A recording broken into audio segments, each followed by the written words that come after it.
Hello guys, and greetings everyone. Sorry for the little bit of delay. Once again, the same problem has happened again. So apologies. Okay, I'm having connectivity issues in the beginning of the session. So that is why it's taking a little bit of time. So I was supposed to start by 3:30 at least minimum.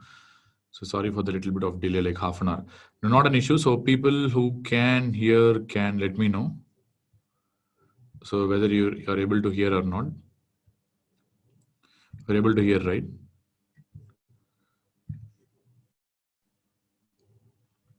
You're able to hear?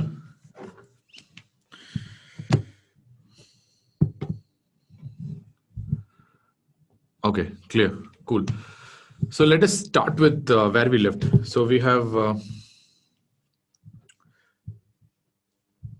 discussed on the bradycardia algorithm. Bradycardia algorithm, how to find out bradycardia. So with this setting, let us start with the treatment of bradycardia. How we're going to treat a bradycardia. We're going to discuss based on the ACLS protocol. So remember, in like any chronic symptomatic bradycardias, that's different. Chronic bradycardias are going to deal in a separate way. That's you're going to deal with a permanent pacemaker if there are indications. If indicated, you're going to start with a permanent pacemaker. That's all right. So that's not a problem. But suppose if you have any acute bradycardia, suppose patient is coming for the first time with the bradycardia, so what do you need to do? So in this setting, you have to be a little careful. We're going to discuss on the ACLS protocol. So first see whether the patient is stable or not. So we're going to see the hemodynamic stability. So if the patient is stable, you can just observe. On the other hand, if the patient is unstable, so what is the sign of instability? Of course, if you're going to have a low BP, low blood pressure, like systolic blood pressure less than 90, or if the patient is having altered mental status, 100% you're going to call this as unstable. And in this setting, it's better to start with some treatment immediately. The first line treatment basically that we give is atropine. Even though as per the Western standard, you have to give 0.5 milligram IV. So that's the first line treatment. But in India, remember, 0.6 milligram is the atropine dose that is generally available in India, especially in the government setup. But 0.5 milligram is what is given by the Western standard. Many of the private hospitals also have this 0.5 milligram. That doesn't matter anyway. The first dose of atropine, it's better to be given. And you have to see whether the patient has improved or not. If the patient has improved, you can observe, not an issue. Suppose if the patient shows no improvement in the hemodynamic status or no improvement in the pulse rate, or in any case, if you don't see any improvement, it's better that there are two options are there. So either you can give repeated dose of atropine, repeat atropine. I can give up to 3 doses, and I can use a maximum of 3 milligram. Maximum of 3 milligram total dose. So total dose is what we are talking about. So maximum dose of 3 milligram is what we are talking here. Up to 3 doses you can give. So usually Western guidelines tell 0.5, then give 1 milligram, then give 1.5 milligram. So you can give 3 doses, 0.5, 1, 1.5. The total will be 3 milligram. First dose 0.5, second dose 0.1, and third dose you can try up to 1.5 milligram. So this is the 3 doses of atropine that we generally give. But remember, the second option is the best. So first option, usually when you don't have pacemaker, then first option is fine. The second option is the fact that you can go for a temporary pacing. This is the best option basically because the patient being unstable, this is the better option instead of giving repeated dose of atropine. But sometimes, like till you get the pacer done, or if the pacemaker is somewhere else, or if you're shifting the patient to a different hospital. So in that times, the atropine will be beneficial. That's why they're given 2 separate options. Suppose if you're able to do temporary pacing, then it's the best option basically. So what are the types of temporary pacemaker? To start with, I'm going to give a transcutaneous pacemaker if it's available. Transcutaneous pacing initially, then slowly, once the expert arrives, for example, a cardiologist or a critical care head, or probably your internal medicine head, someone who's an expert in transvenous pacemaker arrives in the scene, then you can convert this transcutaneous pacemaker to a transvenous pacemaker. You can go ahead with the transvenous pacing, not a problem. So this is how you manage a bradyarrhythmia in the emergency setting. So to start with, usually the question will be based on what you will give first. First dose usually is atropine. If it does not improve, then best option is to go for a temporary pacemaker. In the temporary pacemaker, it is better to start with transcutaneous pacing because transvenous pacing will take some time because you need vascular access. You have to put in the IJV and you have to enter the heart. Even if it is readily available, it might be a little difficult to achieve a trans venous pacing. So it's better to go for a transcutaneous pacing first, then you go ahead with the transvenous pacing after that. So that is the better idea to start with. Clear? So then it's also important to understand how you're going to deal chronic bradyarrhythmia, especially in the setting of a permanent pacemaker. If it's a permanent pacemaker, what are the real indications for a permanent pacemaker? That's a question. Yeah, really, that's a good question.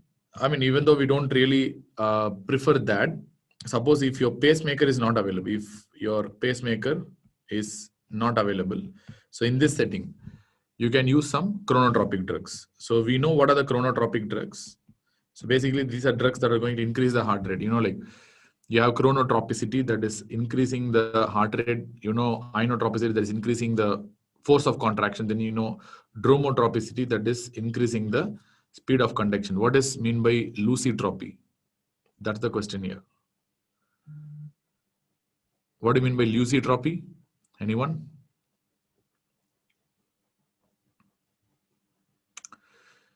Yes. Increased ability to relaxation. So that is lucitropy. That's also very important. Yes. So you need to know about all the things about chronotropy, dromotropy, inotropy, as well as lucitropy. 4 definitions are very important for exams. Okay. So what are the chronotropic drugs? Chronotropic drugs are basically your atropine already we given, but apart from that we have dopamine, which is a chronotropic drug. Then we have adrenaline, which is also a chronotropic drug. Or you can use some other drugs also like isoprenaline. These are also chronotropic drugs. So these drugs can increase the heart rate to a great extent. So in case pacemaker is not available, then in that setting, you can try and give some drugs that increase the heart rate like dopamine, adrenaline, or isoprenaline. So very common in Tamil Nadu practice where we use isoprenaline for your oleander seed poisoning. Many times we use this isoprenaline, you know, like available in the brand name called Alupent. Very commonly we give 10 milligram 4 times or 5 times a day to increase the heart rate in oleander seed poisoning. Because anyway, that doesn't work there. We have tried a lot of things. Usually they end up with a permanent pacing if it's a significant amount of oleander seed that is taken. All right. So what are the indications for a permanent pacemaker? Anyone? So what kind of areas you're going to use permanent pacemaker? First indication, class 1. What I'm going to tell are possible class 1 indications. First one is any symptomatic bradyarrhythmias. Any patient who's symptomatic is one of the important class 1 indications, which means high quality evidence. Any symptomatic bradyarrhythmias, even if it is a sinus bradycardia. Remember, there could be sinus node dysfunction causing a sinus bradycardia. Even if it's a sinus bradycardia, if the patient is symptomatic, having recurrent syncope or probably even a recurrent hypotension, then in that setting, you can go for permanent pacemaker. Very, very important. And apart from that, you have some other indications of a permanent pacemaker also. Like, I mean, these are not very high quality recommendations, but still, you might be needing to know. So what are the other indications? Anyone? I think I've discussed this already, not in this particular session. The previous sessions which I have taken classes to many students, I've discussed already. Anyone who have attended my classes can tell if you remember. Complete heart block, yes, but not all patients with complete heart block.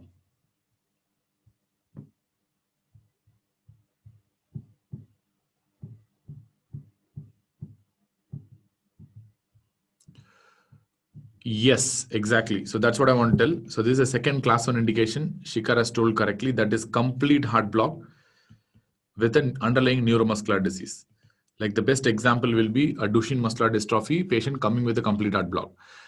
Even if asymptomatic, even if this patient is asymptomatic, you can give straight away a complete heart block with a neuromuscular disease. For example, mitochondrial myopathies like Kearns-Sayre syndrome.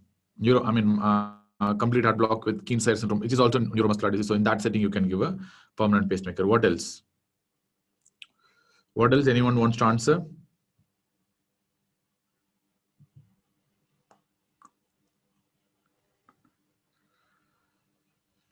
Complete heart block with at least asystole. So in between the patient is having asystole. at least for 3 seconds. The patient is having a complete heart block and having a asystole. Asystole means flat line, which means no beat at all in between, and having for more than 3 seconds. Or if the patient has a escape rate, so we know something called an escape rate will be there. That is an escape pacemaker is something that happens at the junction or below the junction of the atrioventricular region. So if the escape rate is what we're talking about, the ventricular response is less than 40 per minute. So in that setting, you can give a permanent pacemaker even if the patient has no symptoms. So even if asymptomatic, that's what I want to write in everything. Even if the patient is asymptomatic. So, or if the patient is having infranodal escape, which means it's not a nodal escape or a junctional escape. If the patient is having an infranodal escape, infranodal is always a problem, which I've told you. That's why I told you that point, nodal or infranodal. Patient is having an infranodal escape, it's not an issue. Similarly, if the patient is having a post-operative bradycardia, in the complete heart block, post-operative complete heart block, like a coronary artery bypass grafting, post-operative scenario, plus is not expected to improve at any cost. Okay. Then, if the patient is having again, I have not finished the complete heart block. If the patient is having an atrial fibrillation, you can have atrial fibrillation with complete heart block in many times.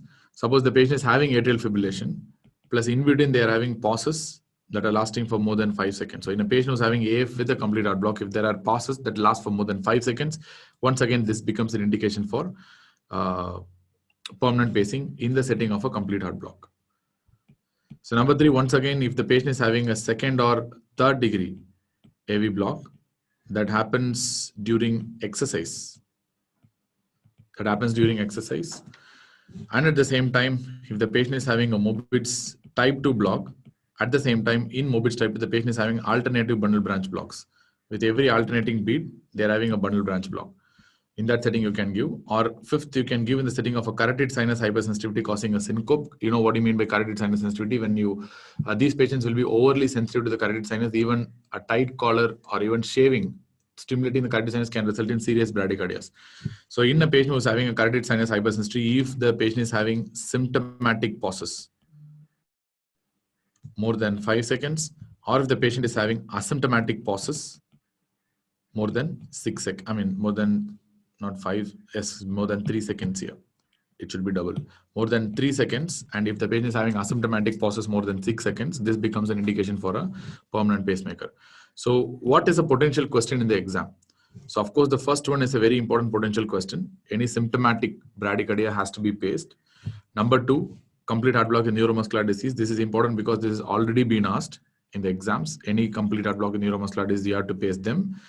And if the patient is having asystole for more than 3 seconds with a complete heart block, or escape rate less than 40 per minute with a complete heart block, and patient who's having an atrial fibrillation with more than 5-second pauses, carotid sinus hypersensitivity with symptomatic pauses more than 3 seconds, or asymptomatic pauses more than 6 seconds. These are the potential and the probable important questions as far as exams are concerned. Apart from that, other things I don't think will make a very big sense in exam. But apart from that, these are very, very important. So these are ACC/AHA indications for a permanent pacemaker. And that's really, really important. Clear? I mean, this is only theory, but anyways, so you have to know for the exams. So these are the indications for a permanent pacemaker. And teaching about a permanent pacemaker is beyond the scope of the current discussion. Anyway, I'm planning to do it in my application on topic on permanent pacemaker alone, how to set it, how to fix it, and how to really go about it. But like for exams, knowing about the permanent pacemaker is not a very good idea. It's not going to be helpful. And there are many problems because once pacemaker comes, you are also going to land up in so many troubles. And the ability to identify these problems also is very important, especially in the setting of failure to sense, failure to pace, and all this stuff. Clear. So next, we need to discuss on the tachyarrhythmias. Tachyarrhythmias. So like that, we have, can you show the acute part? Acute part, this must be fine, right?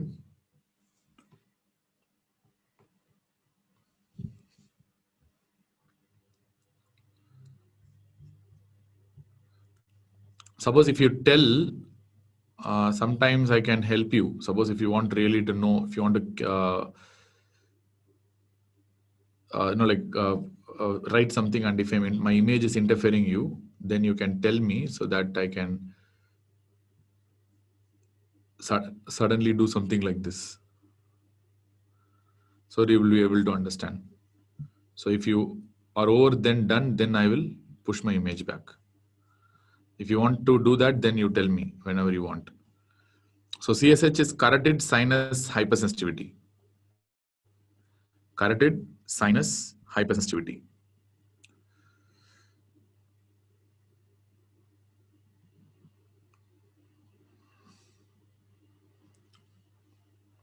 Okay, copied. So we'll move on to the next section.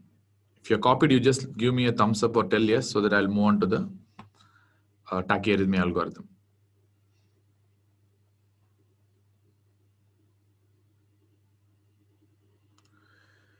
Before transcutaneous pacemaker,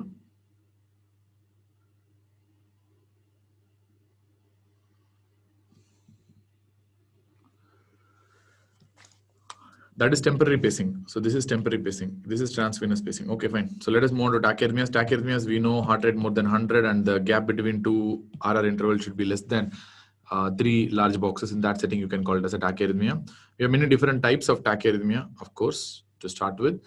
The most important type of tachyarrhythmias. We have sinus tachycardia, we have AVNRT, we have AVRT. But of course, the most important thing is going to be the differentiation into a wide complex versus a narrow complex tachycardia. That's going to be the most important.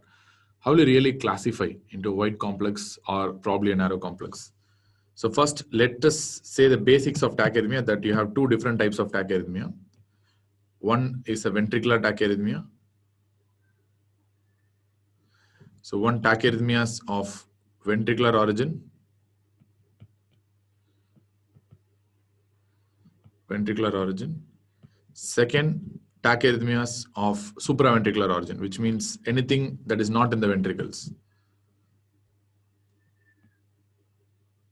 Anything that is not in the ventricles, which means we are talking about a arrhythmia of supraventricular origin. Supraventricular origin. Clear? So when will you call that, and what are the arrhythmias that are of supraventricular origin? So it can be either atrial, or it can be junctional, or it can be atrial and ventricular, but it's not originating from the ventricles. So we have a separate group of tachyarrhythmia called as reciprocating tachyarrhythmias. So best example is AVRT, AV reciprocating tachyarrhythmia. So all these arrhythmias will be basically coming under supraventricular tachyarrhythmias only. Clear? These are arrhythmias of supraventricular origin. And arrhythmias of ventricular origin, to a starting level, you can talk about arrhythmias that come from the ventricles called as ventricular tachyarrhythmia, that is VT. Then we have V flutter, which is a type of VT only. Then we have a V fib.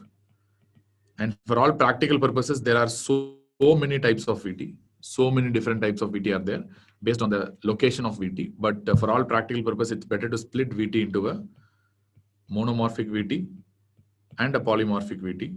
And polymorphic VT with long QT and without long QT.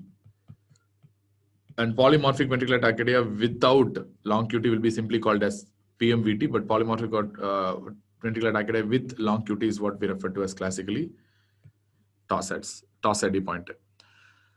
And monomorphic VT can be originating from many different places. Many different places it can originate from, but basically speaking, the most important is going to be the outflow tract VTs and the fascicular VTs. These are going to be contributing to the majority of the chunks of ventricular tachycardia. You have outflow tract VT and a fascicular VT. So broadly, you can classify the tachyarrhythmias into this way. So if you want to know about the atrial tachyarrhythmias, there are many different types of atrial tachyarrhythmias. Like you have atrial tachycardia, that is ectopic atrial tachycardia. Then we have multifocal atrial tachycardia, that is MAT. Then you have atrial flutter. Then we have atrial fibrillation. So these are the usual common things. Among the junctional rhythms, you have a separate thing called a junctional tachycardia, but the most important in this group is going to be the AV-NRT, that is AV nodal reentrant tachycardia, which is very, very important. Apart from that, in reciprocating tachycardias, only one is important, that is AVRT, that is AV reciprocating tachycardia or atrioventricular reentrant tachycardia, which you have discussed already in the morning itself regarding how this happens in a patient with the Wolff-Parkinson-White syndrome. Clear? So this is how you are going to really talk about a tachycardia. No, I mean, we're not talking about the QRS yet. So let us discuss about this only. So this is how you classify arrhythmias into supraventricular and tachyarrhythmias in supraventricular and arrhythmias of ventricular origin. First, let us see the antiarrhythmics before that. MAT is multifocal atrial tachycardia. We will be discussing in some time. Don't worry about hurry. MAT is multifocal atrial tachycardia, which we'll be discussing in a due time. So first, let us start with antiarrhythmics, because you need to know what are the drugs that we are going to use. So this is going to make a real important sense. So antiarrhythmics, we know it will be classified as 4 categories. One is class 1 sodium channel blockers, class 2 beta blockers, class 3 potassium channel blockers, and class 4 is calcium channel blockers, and class 5 is miscellaneous drugs. Class 5 miscellaneous drugs means we have adenosine, digoxin, ivabradine, and so many other drugs in class 5. We know that. So first, let us start with the basic functioning of the antiarrhythmic. So we have type 1 antiarrhythmics, which are sodium channel blockers. So let us see what are the effects on sodium channel blocking ability, then what are the effects on potassium channels, and what are the effects of these drugs on calcium channels, what are the effects of these drugs on beta blockade, whether beta blockade will be there or not. So we're talking about sodium channel blockade, potassium channel blockade, calcium channel blockade, and beta blockade. Then what will be their effect on the QRS, and what will be the effect on QT interval, and what will be the effect on action potential duration, and what is going to be the effect on probably, is there anything else? Yeah, PR interval, and what will be its effect on the body. That is, we are going to discuss about the side effects of these drugs. And apart from that, let me tell you the uses of these drugs also in a nutshell. So let us see everything in a single table. The first drug that we are going to discuss is a sodium channel blocker, that is class 1 sodium channel blocker. So is there any drug that, I mean, first we'll discuss the class 1 here. So what are the drugs that will come under class 1 sodium channel blockers? I mean, this is theory, I know, but trust me, it's very important for exams. This one table is enough to crack the entire, like MCQs in exam. So we have many different drugs. We have procainamide, we have disopyramide, and we have quinidine. So in that, procainamide is the most commonly used drug of all. Disopyramide and quinidine we don't use very commonly. So this is the commonly used drug. So procainamide, disopyramide, and quinidine. So whether these drugs have sodium channel blocking ability, class 1A, definitely yes. They have sodium channel blocking ability. They have potassium channel blocking ability or not. Class 1A drugs, yes, to small extent they have potassium channel blocking ability. And class 1A drugs, whether they have calcium channel blocking ability, no. Beta blocking ability, no. So they don't have. So I can write a wrong mark. And QRS, see, any drug with sodium channel blocking ability will have increase in the QRS. Like they have increased width of the QRS, because QRS, whenever you see the conducting action potential, the phase 0 basically is due to sodium channel, and this phase 0 is the one that is going to translate into the ECG as QRS. So whenever you have sodium channel blocking ability, you should be able to prolong the QRS. So QRS will be prolonged.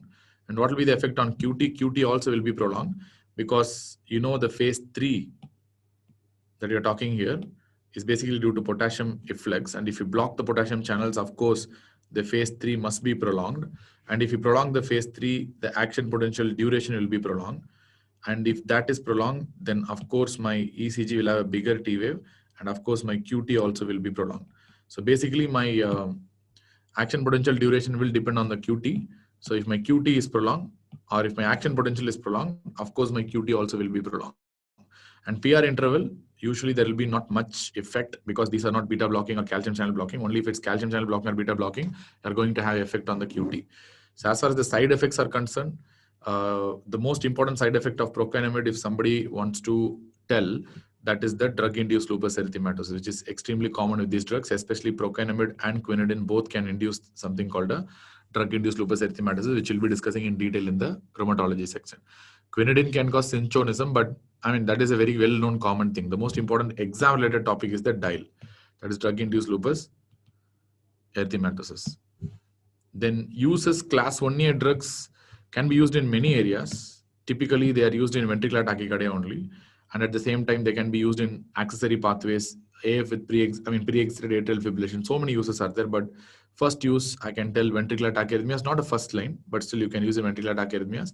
And you can use in the setting of pre-excited AF, pre-excited atrial fibrillation, common uses where we are going to use. Then we have class 1B drugs. You know what are these class 1B drugs? We have lignocaine and we have something called a mexiletine. So these are the two drugs that are available. So lignocaine is the most commonly used drug in this group. Mexiletine is not that commonly used. So what are the pharmacological effects of this drug? Whether they block the sodium channels or not? Of course, yes, they block the sodium channels. And potassium channel blocking ability? No, they don't have. Calcium channel blocking ability? No. Beta blocking ability? No. QRS, they will prolong.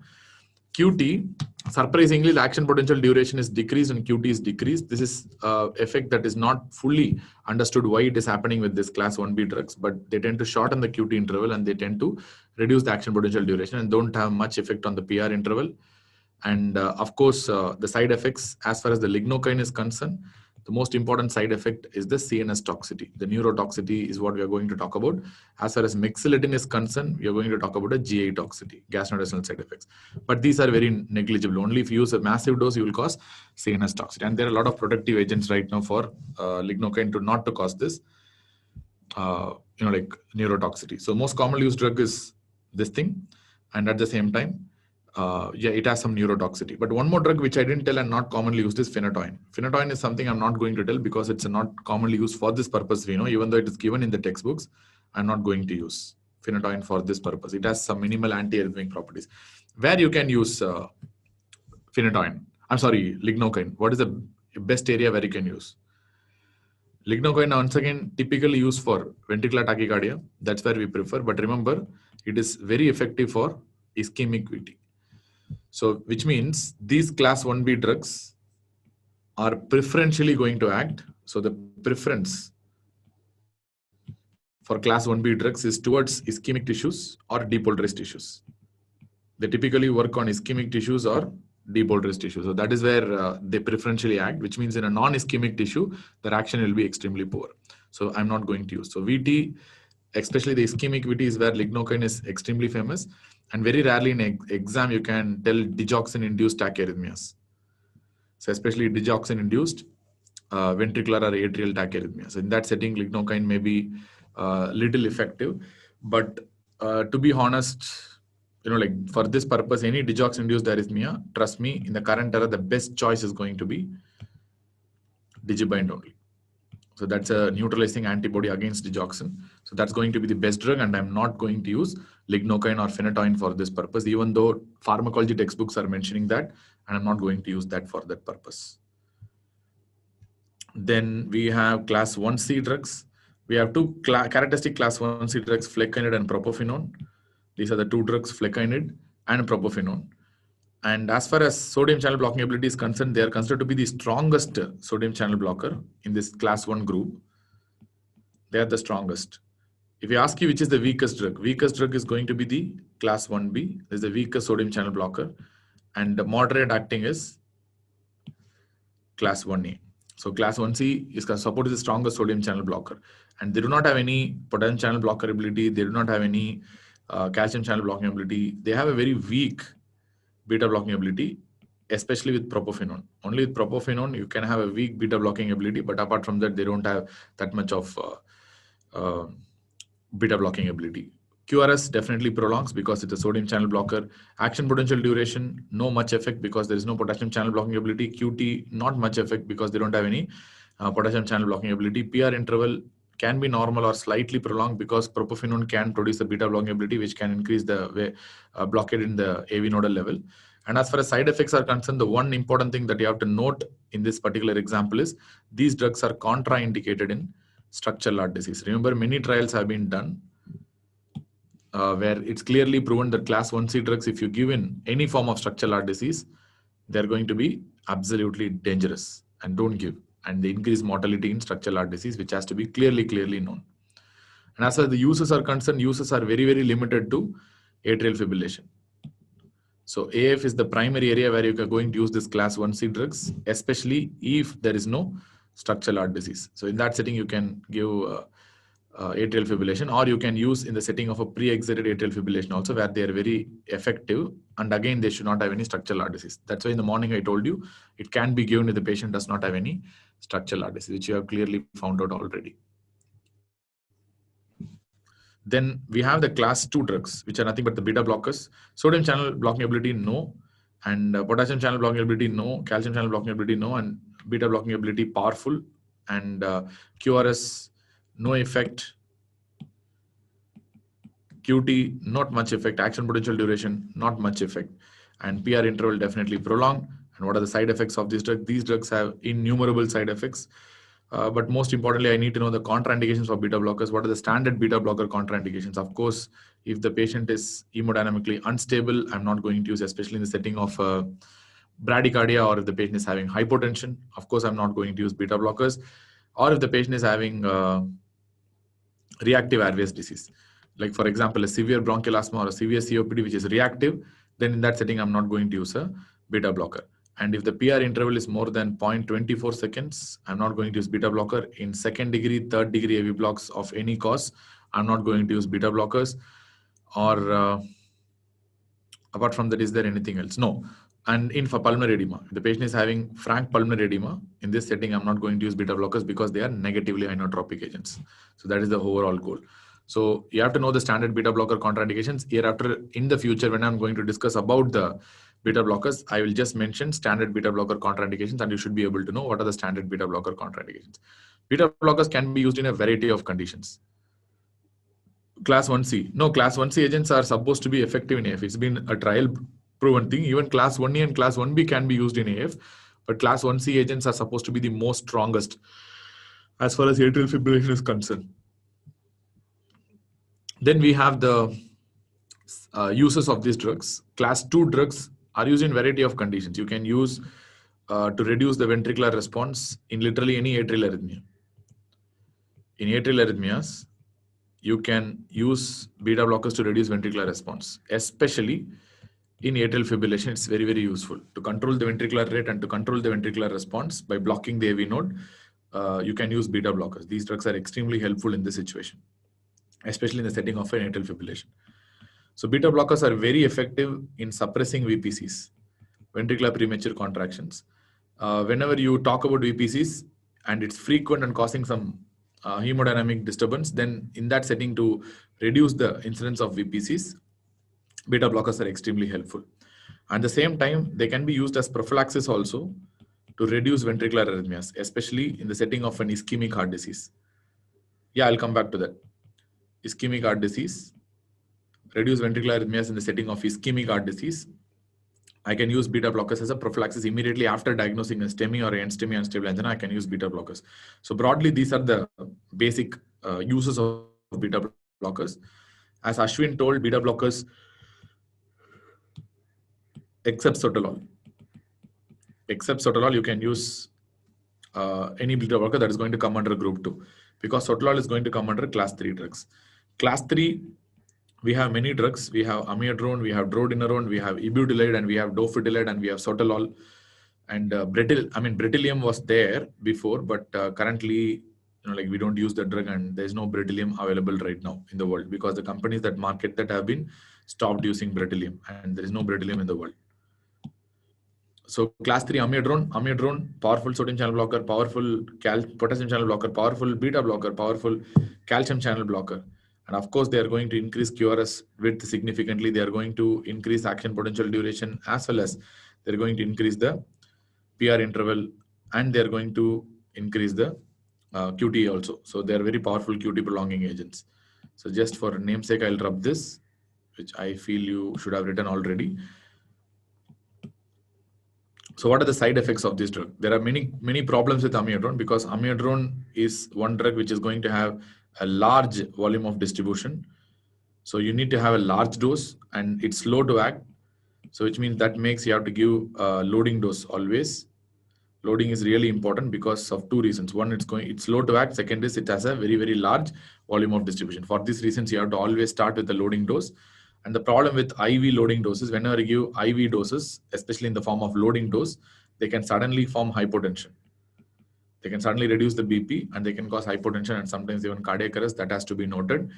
And apart from that, amiodarone has a lot of toxic side effects, like they can produce corneal deposits. And remember, if a patient uses amiodarone for 2 to 3 months, the incidence of developing corneal deposits is almost 100%, which means that's the most common side effect that you're going to encounter with amiodarone. Apart from the corneal deposits, amiodarone can result in thyroid disorders. It can produce, remember, both hypo as well as hyperthyroid disorders. And it can produce thyroiditis also. It can produce anything in the thyroid. So the name amiodarone came because it contains 37% iodine by weight. 37% iodine weight. That's why it's called amidarone. So it contains 37% of iodine by weight. That is the reason for its thyroidal effects as well. Apart from thyroidal effects, they can produce skin pigmentation, skin and nail pigmentation in the long run. They can produce pulmonary toxicity in the form of pulmonary fibrosis. They can produce hepatotoxicity in the form of hepatitis. So many side effects are there. That is why amiodarone is usually reserved for resistant arrhythmias. It's not really used as a first line. Even in India, it's very commonly used. But in reality, you should not use this drug as a first line drug. It's better to use this drug as a second line drug because of this so much of serious toxicity, especially if you give it in the long run. So if you have noted these side effects, let me rub this off so that I'll have some space to write other things in the bottom.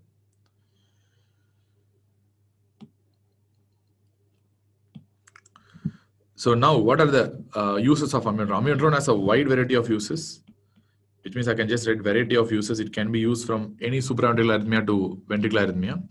The one area where you should not use amiodarone is toss-eddy pointer. So except TDP, you can use in any tachyarrhythmia, including supraventricular, including ventricular. There is no harm at all.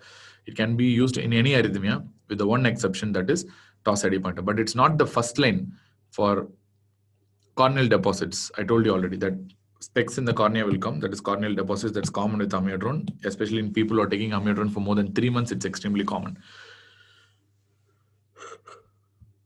So except toss-eddy pointer, except TDP, you can give in any tachyarrhythmia. So why it's not given in TDP? Because it prolongs QT significantly. You can see it prolongs QT significantly. Because it prolongs QT significantly, amiodarone is better avoided in patients with toss-eddy pointer. And among all the drugs, so I'm going to tell many drugs, isn't it? I'm going to tell Bradyarrhythmias, I'm going to tell sotalol, I'm going to tell ibutylate and dofetilide. Ibutylate and dofetilide. Among all this, which is having the maximum QT prolongation activity? Which is having the maximum QT prolongation activity? Among all these drugs, which will have maximum QT prolongation?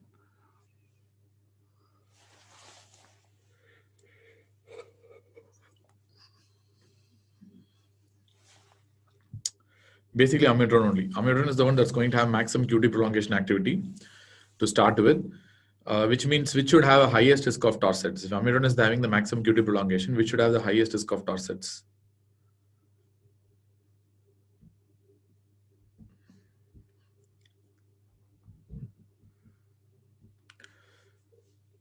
Which is having the highest risk of torsades?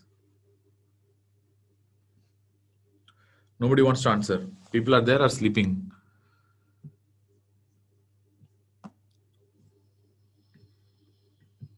Okay, everyone is answering amiodarone, but the answer is not amiodarone. That's where the problem is. It's basically not amiodarone. Amiodarone is not going to produce torsades to a great extent. In fact, it's other drugs, sotalol, ibutylate, and dofetilide. They are having higher risk of torsades. In fact, ibutylate and dofetilide are containing highest risk of torsades compared to amiodarone. So why amiodarone, despite causing significant QT prolongation, does not cause torsades? Because if you see the QT prolongation, amiodarone's action potential will be like that.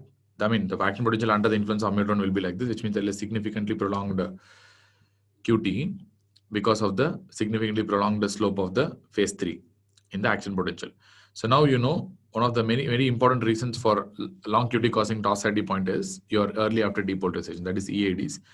So sodium excess is thought to be the main reason for development of your early after depolarizations. If sodium excess is going to be the main reason, amiodarone is one drug that blocks the sodium channels also.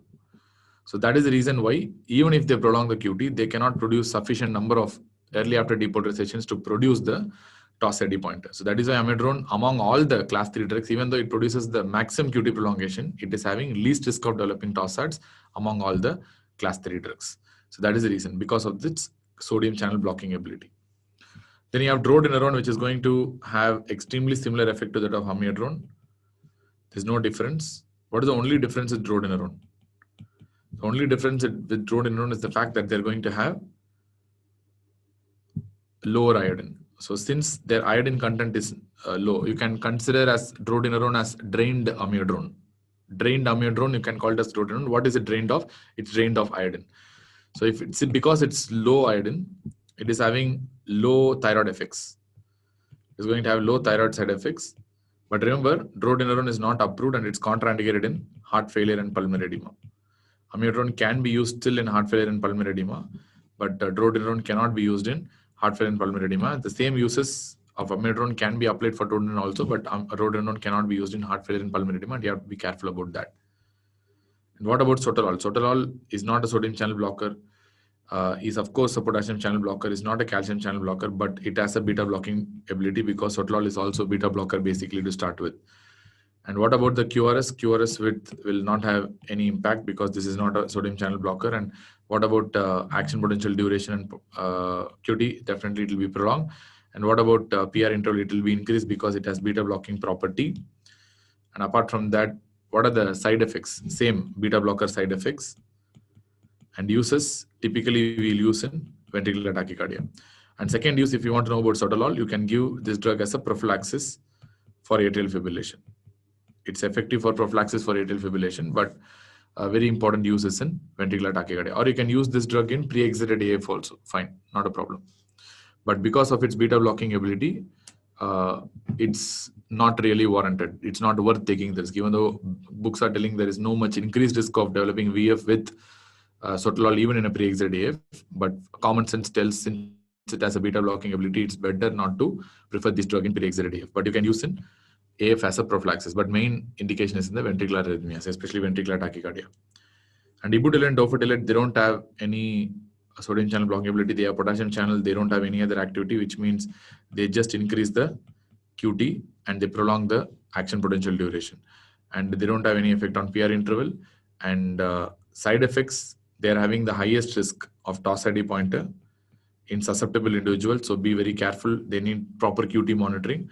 And apart from that, their main use is in atrial fibrillation. Especially ibutyl is an IV drug, so it can be used as for acute cardioversion. Dofetilide you can use for chronic AF in the sort of prophylaxis. So you can use as a sort of prophylaxis in chronic AF this dofetilide. How can you remember? Remember, ibutyl is I, so it's an IV drug. It's a parental drug. Dofetilide is O is there, so it's likely to be an oral drug. Dofetilide. So IV drugs acute cardioversion of AF, dofetilide oral, so chronic cardioversion of AF, especially for chronic maintenance therapy you can use. Then class 4 drugs are calcium channel blockers. You have two drugs. One is verapamil and diltiazem. They don't have any property. They only have calcium channel blocking ability. They don't have beta blocking ability also. They don't have effect on any of this. They are just going to increase the PR interval if at all. And if you want to know the side effects, there's a negative inotropic agents. Those are negative inotropic agents. So which means you have to be very, alert in using these drugs in the cardiac failure patients and pulmonary edema patients. And as far as the uses are concerned, they can be used as an alternative to beta blocker.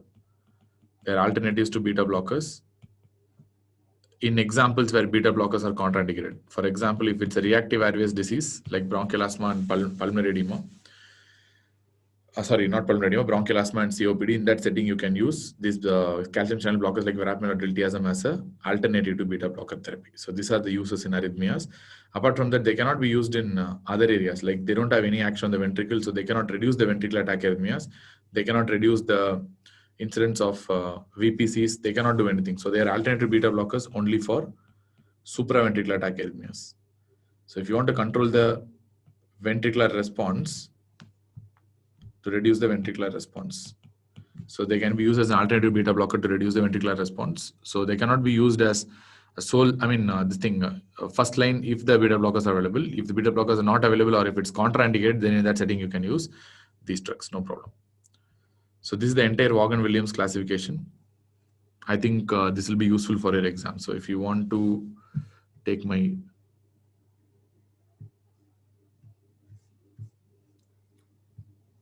head, I'll remove mine.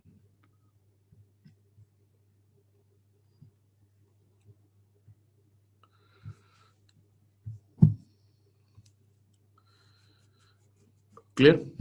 Are these drugs clear?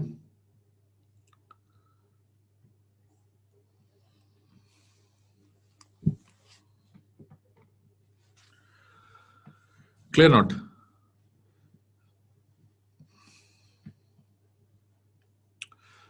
I mean, that's all. This much time only you need. It's all about like 5 minutes or 10 minutes, and you know about all the antiarrhythmic drugs. That's all. So this is the simplistic table which will help you in exams. So if you know this table and go for exam, that is more than enough.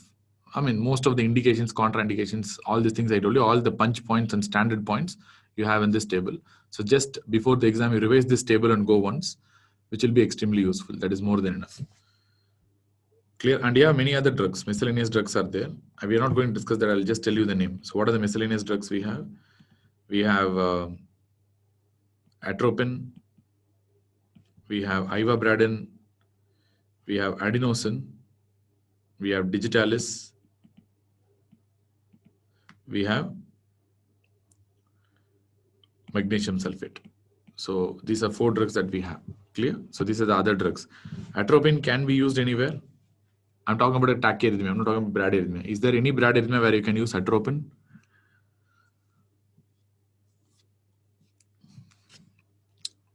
Probably only one use. That is something called an AAVR. It's not a tachyarrhythmia basically. It's a benign arrhythmia only.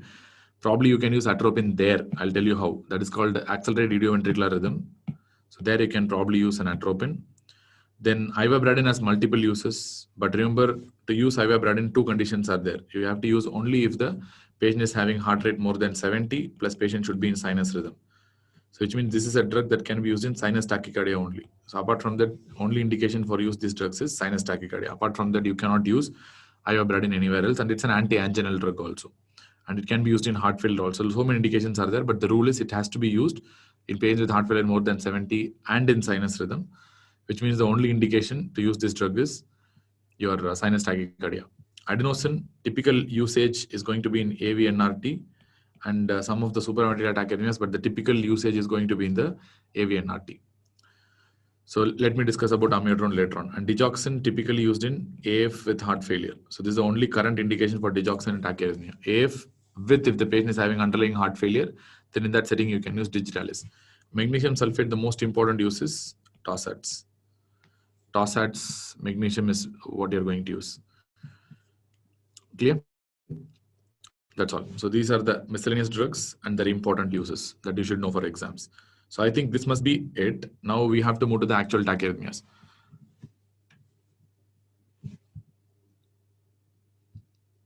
Okay. So let me get my image back. Okay. So fine. So now you have understood this. So after understanding, let us move on to the tachyarrhythmias. How to diagnose and how to treat a tachyarrhythmia. I'll give 2 algorithms, one for diagnosis and one for treatment. So diagnosis, it's quite simple. We are going to follow the the ACC-HA protocol only, and that's going to be really, really important as far as the diagnosis is concerned. So I'm going to differentiate into 2. One is a supraventricular tachyarrhythmia and a ventricular tachyarrhythmia. So first, let us see the supraventricular tachyarrhythmia. How will you diagnose supraventricular tachyarrhythmia? So we know what are the types of supraventricular tachyarrhythmia. The most important are the atrial and the junctional. That is one of the important is AV and RT there, and we have AV reciprocating tachycardia.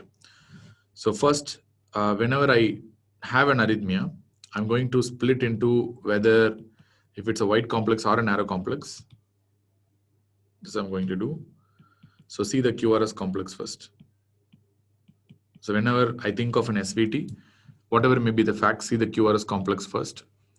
So QRS complex narrow or QRS complex wide. But remember, before even starting to see the QRS complex, always rule out sinus tachycardia. That's really important. So ruling out sinus tachycardia is the most important thing that everyone should do. Because sinus tachycardia, the treatment is treatment of the cause. That's all. So once you have ruled out sinus tachycardia, see QRS complex. Narrow means less than 0.12 seconds. Wide means you can call it as more than 0.12 seconds for our practical understanding. So you have a supraventricular tachycardia and you're seeing a narrow complex and you have to see whether the rhythm is regular or irregular. Now see whether it is regular or irregular. And once again, if it's a wide complex, also see whether it is regular or irregular. If it's showing a regular rhythm, look for the P waves. Next step is to look for the P waves. Once you look for the P waves, if it is present and if it is in 1:1 ratio, then very likely to be a sinus tachycardia. If the P waves are absent, which means, or if it's not seen, if you're, more than not seen, I can call it as not visible, or because P waves may be hidden sometimes.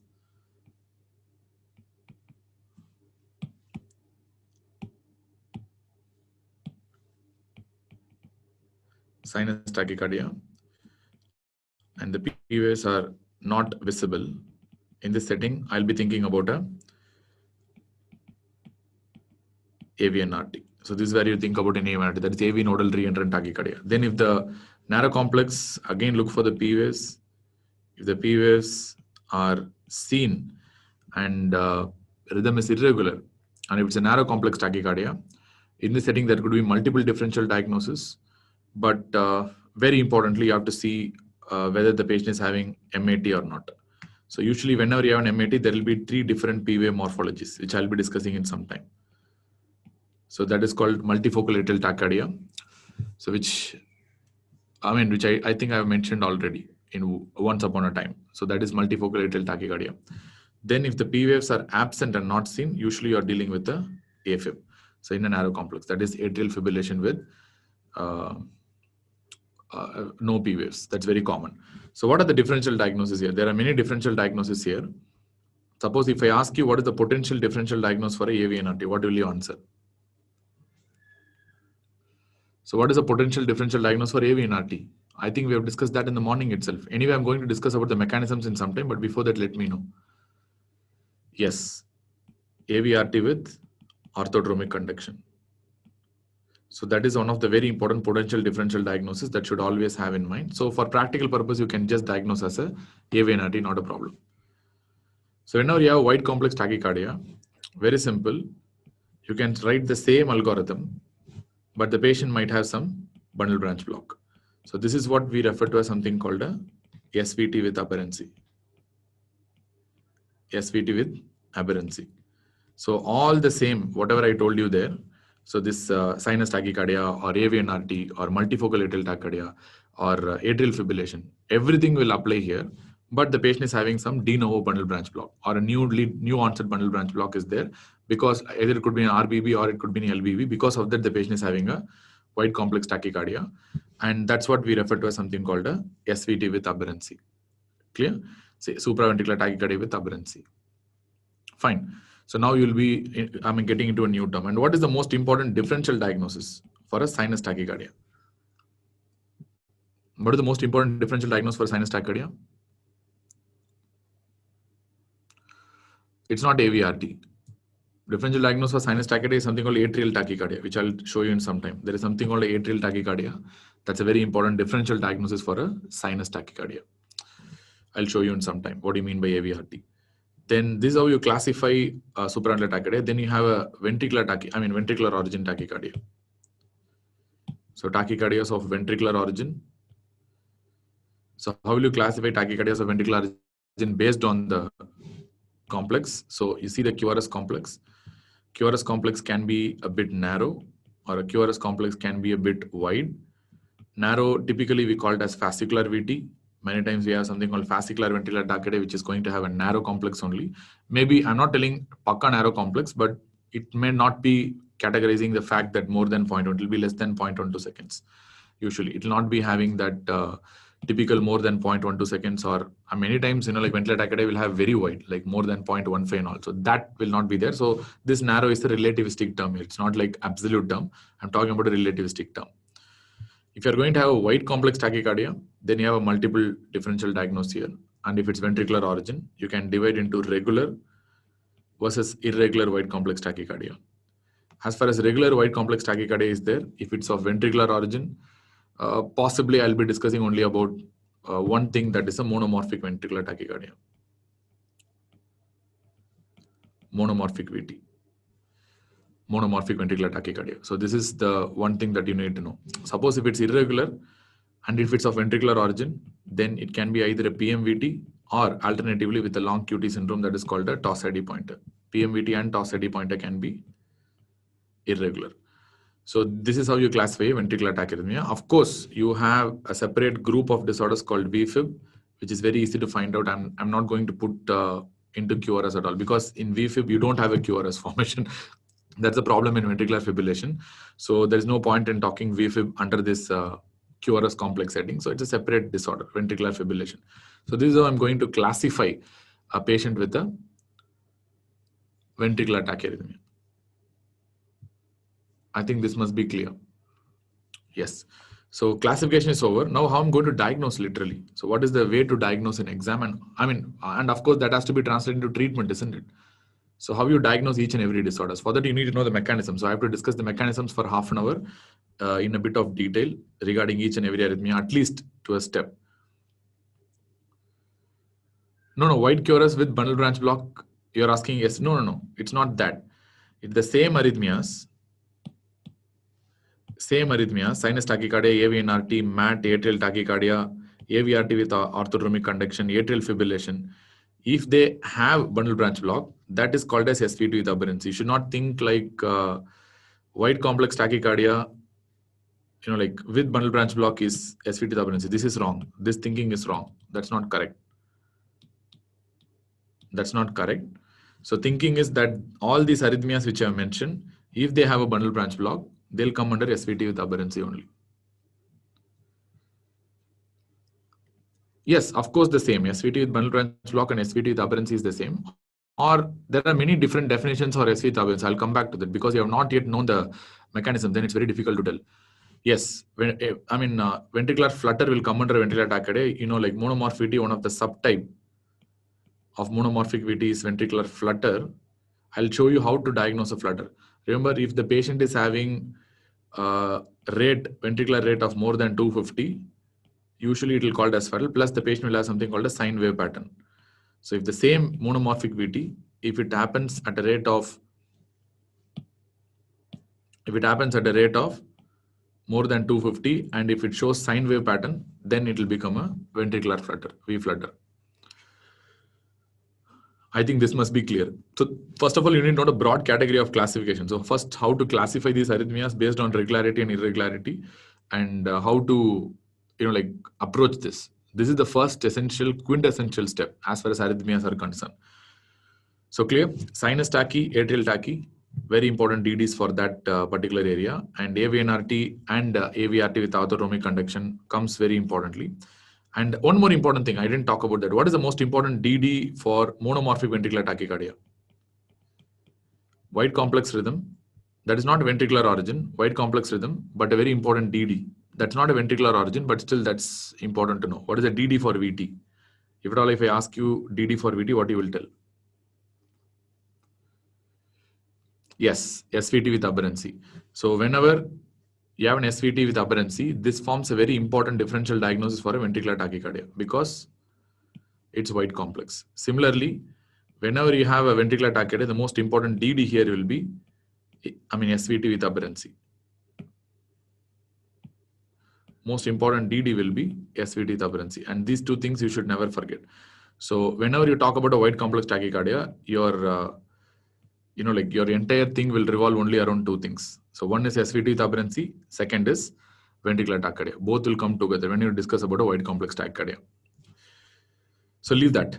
I have to rub this because we are only talking about the classification now. We are not talking about the diagnosis. Just simply I told you.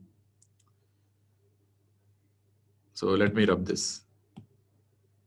Fine. So we have found out the classification. So now how to approach and what are the mechanisms of each and every arrhythmia? That's what I'm going to start with. So first, one second. So let us start with kind of atrial fibrillation, which is going to be the commonest form. So I'm going to talk about an atrial fibrillation and let us see the treatment also simultaneously after some time. So let us assume this is atrial fibrillation we are talking about. So as far as atrial fibrillation is concerned, how the first point go towards diagnosing SVT turbulency. So Nilasis, we have not yet seen the diagnostic algorithm. We have seen only the classification. Okay. So I told you multiple times, we are doing the classification first and we are not seeing the diagnosis yet. So I have not given the diagnostic algorithm yet. We have only seen the classification system. So how to classify the arrhythmias based on regular rhythm versus irregular rhythm. We are having the separate diagnostic algorithm in some time. Okay. So atrial fibrillation, as far as AF is concerned, we know where the AF is going to originate from. AF is actually the most common location is the left atrium. That's where the atrial fibrillation starts from usually. What is the reason? Because of micro reentry circuits. And usually these micro reentry circuits will be multiple and usually 50, 60 micro reentry circuits can be there. There are patients who have been described with thousands of micro reentry circuits, all firing haphazardly at different points and different refractory periods. That's where the problem is. In the left atrium, if they ask you where in the left atrium, then my answer will be surrounding the pulmonary veins. In the left atrium, surrounding the pulmonary veins, this is where my micro reentry circuits are extremely common and that's where the AF is going to originate from. And the usual rate of fibrillation will be approximately variable. It's quite variable. It can be around 500, approximately around 500. That's how much it's going to push on.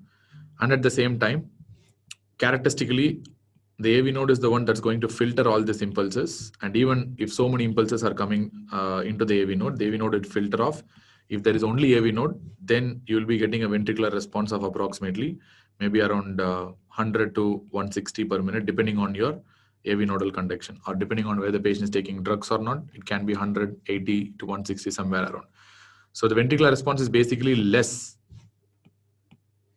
than the atrial response just because we have the protection in the form of the AV node. If this protection is lost and if there is an axillary pathway which confers the patient to risk of conducting all the atrial fibrillation impulses, then there is a chance that you might end up with some serious tachyarrhythmias like pre-excited AF. So we have already discussed pre-excited AF, so I'm not going to discuss once again. And at the same time, ventricular response will be irregular.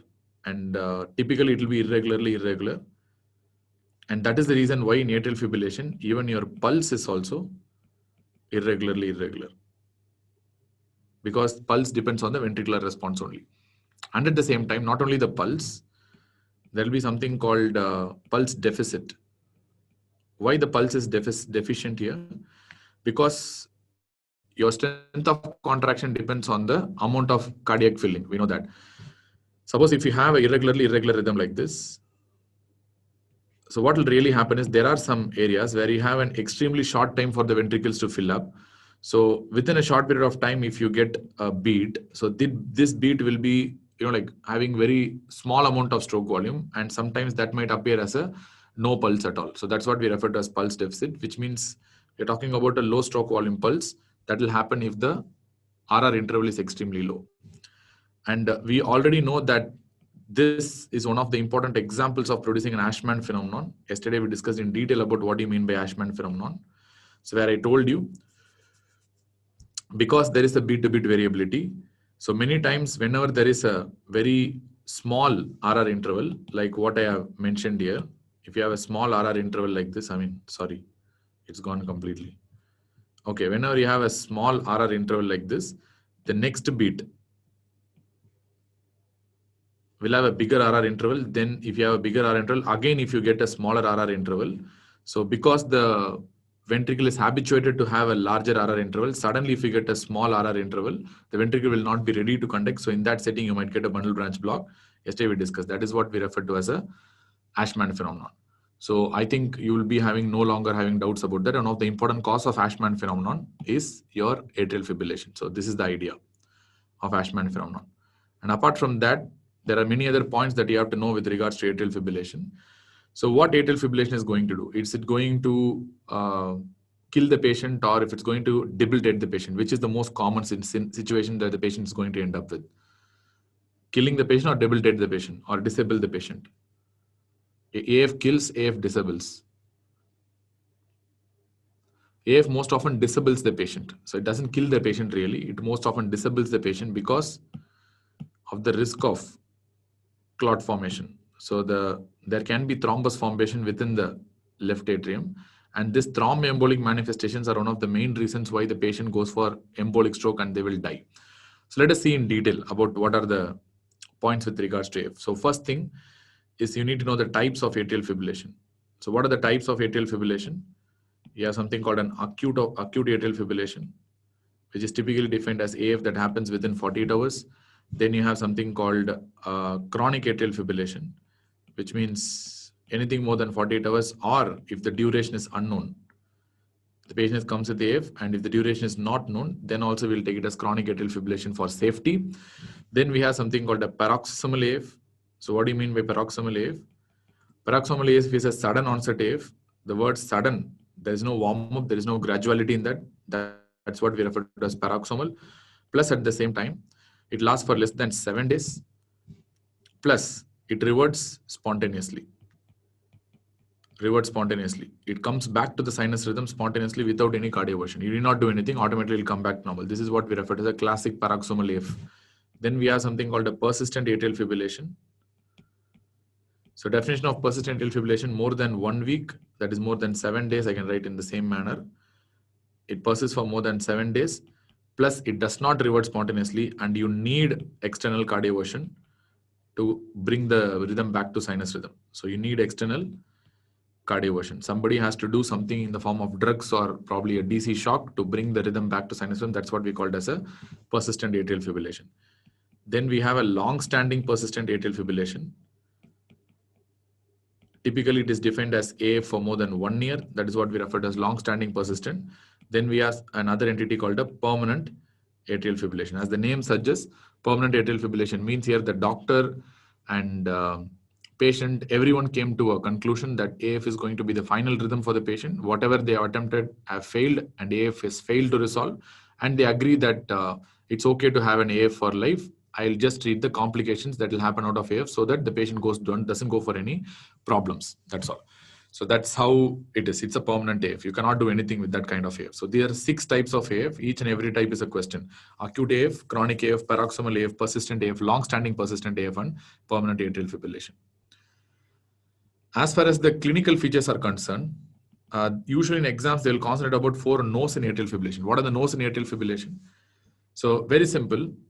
If in atrial fibrillation, there is actually no depolarization that is happening of the atrium. In fact, it's just fibrillating. There is no any depolarization. There is no useful depolarizations. That's what I'm talking about. It's useless depolarization that is traveling faster, and there is no useful depolarization, which means, again, there is no useful contraction of the left of the atrium.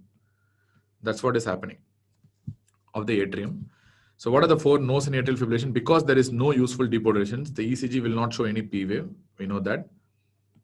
Of course, there is no useful contraction happening. The patient cannot get A wave in the JVP, because A wave in the JVP is due to atrial contraction. We know that.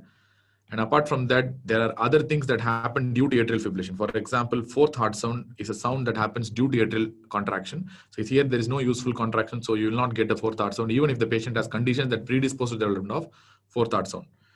And because one more thing that depends on atrial contraction, that is pre-systolic accentuation in mitral stenosis. that is dependent on atrial systole, atrial contraction. So even that will not happen in the setting of atrial fibrillation. This is a very, very common question. Most of the times they asked in exams, what are the 4 no's in atrial fibrillation? Which of the following things that cannot happen in atrial fibrillation, even if the patient has predisposing conditions to get that. So no P wave, no A wave, no fourth thought sound, and no presystolic accentuation in mitral stenosis. So these are the 4 no's in AF, which are very, very important for exams. And apart from that, the most important problem with regards to AF is the clot, LA clot, presystolic accentuation. You're asking presystolic.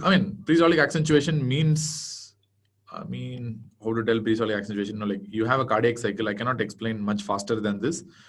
You have ventricular ventricular cardiac cycle and atrial cardiac cycle. Let us assume atrial cardiac cycle is contributed by 0.1 second is systole and remaining 0.7 second diastole. And remember, ventricular systole will be here. This atrial systole, atrial diastole. Ventricular systole 0.3 second is contributed with ventricular systole, and 0.4 second and final 0.1 second is contributed with the ventricular diastole only. It's very important to understand that during the time of atrial systole, ventricle is basically in diastole. So that is really, really important. So what's happening is whenever there is a atrial diastole, during ventricular systole, there will be no blood movement that is happening from the atrium because the tricuspid valves and the mitral valves will already close in the time of ventricular systole. That's the basic idea. When ventricle contracts, tricuspid and mitral valves will close, so no net blood flow happens during the ventricular systole. But the flow really happens into the ventricles during the last phase, when the ventricular diastole starts, which means even though the atrium is in diastole, even if the atrium is in diastole, the flow to the ventricle happens only when the patient is actually having a ventricular diastole.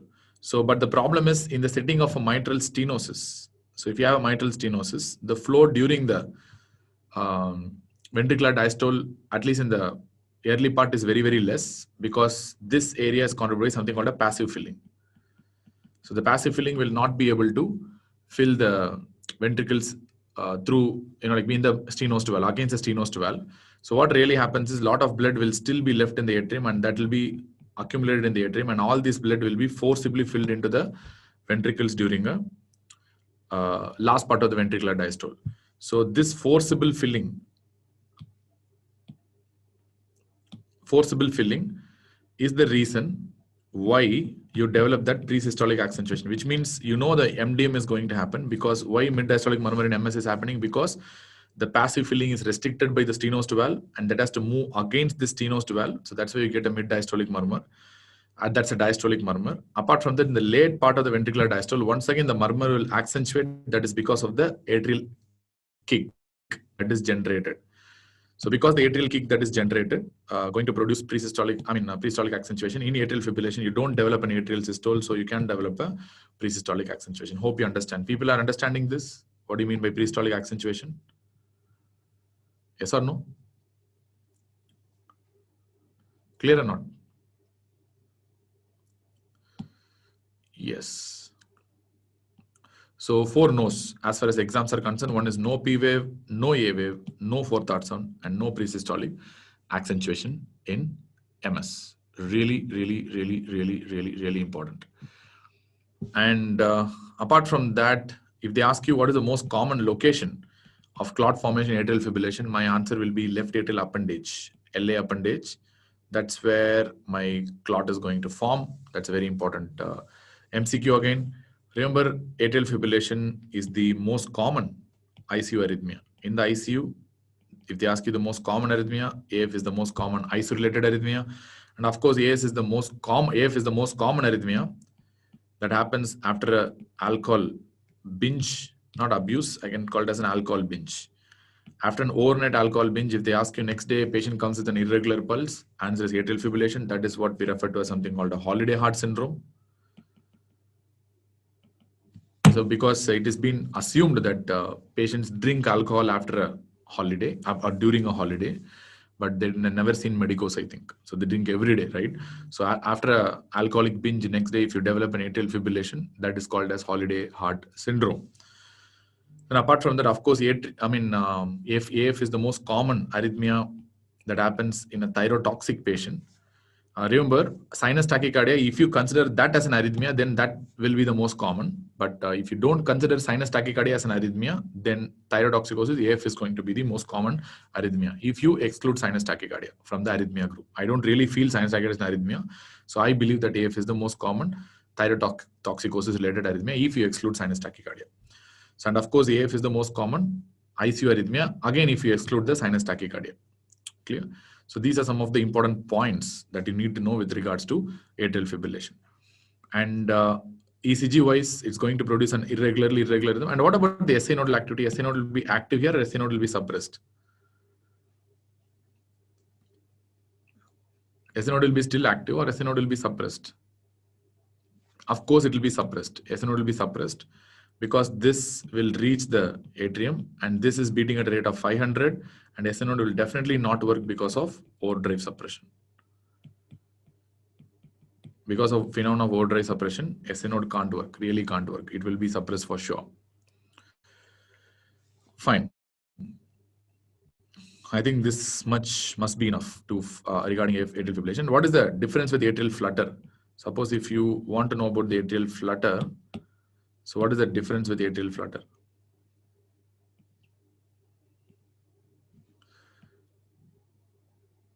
There are many types of flutter, but that is beyond the scope of the current discussion.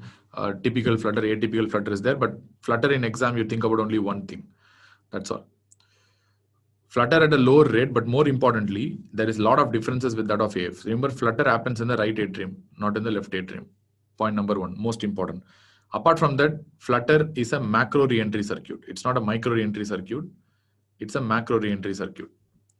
And it's most of the time, I mean, apart from that atypical flutter sort of a thing, most of the times the flutter will have a counterclockwise rotation. Clear? I mean, if it will have a counterclockwise rotation. So this is a macro reentry counterclockwise circuit that is happening within the right atrium. It's a counterclockwise circuit. And remember, flutter is basically going to be a single circuit, single macro reentry circuit. It's not a multiple circuit like atrial fibrillation. It's going to be a single macro reentry circuit that typically rotates around the right atrium, within the right atrium. And every time it rotates, it's going to push one wave, one impulse into the ventricle. So that's why it's going to result in a higher ventricular response. And similarly, as you know, like as all other atrial tachyarrhythmias, AV node is the one that's going to protect here also. Suppose if we take this as an AV node, even if this many impulses come to the AV node is going to release only few impulses. Clear?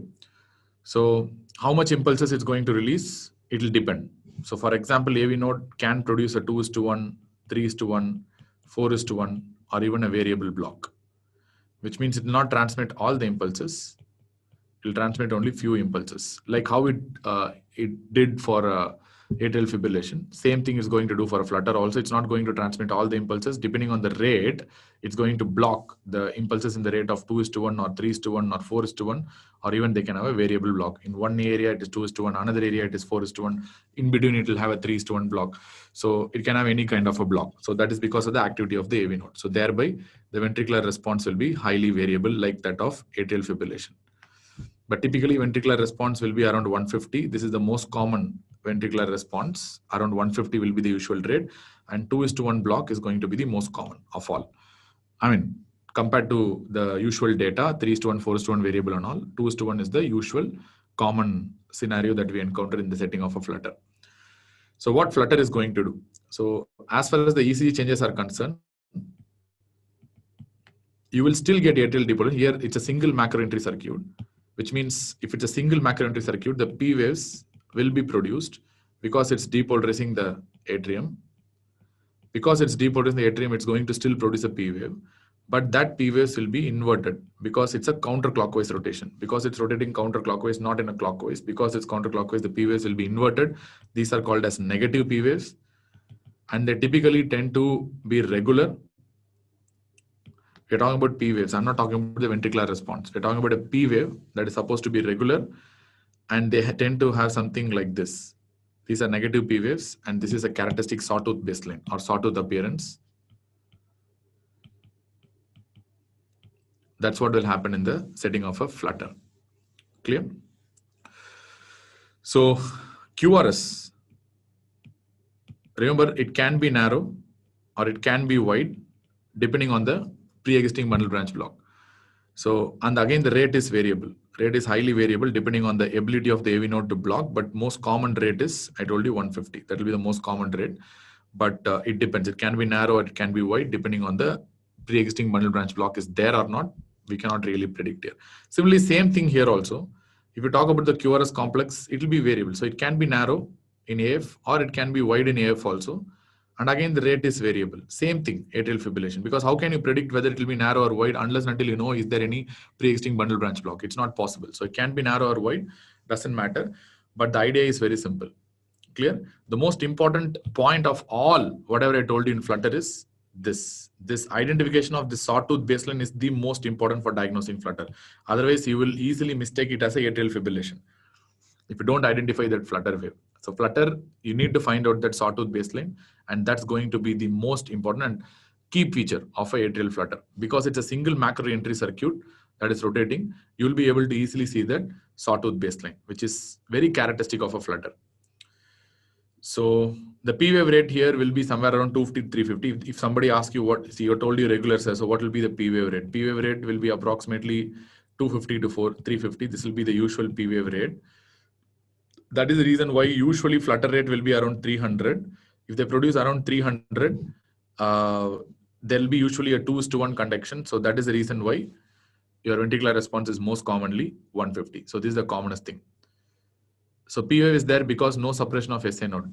I mean, see, you are again doing the same mistake. I told you the reason for the P wave is atrial depolarization. The reason for P wave is atrial depolarization, not your SA nodal activity. I told you SA node here also will be suppressed. You want me to tell again? SA node will be suppressed. Of course, SA node will be suppressed because this flutter circuit is the one that is taking over now. Because it has the highest rate. Because of overdrive suppression, SA node will be suppressed. SA node will not be active here. It's only the flutter circuit that is actually taking over the heart as the primary pacemaker.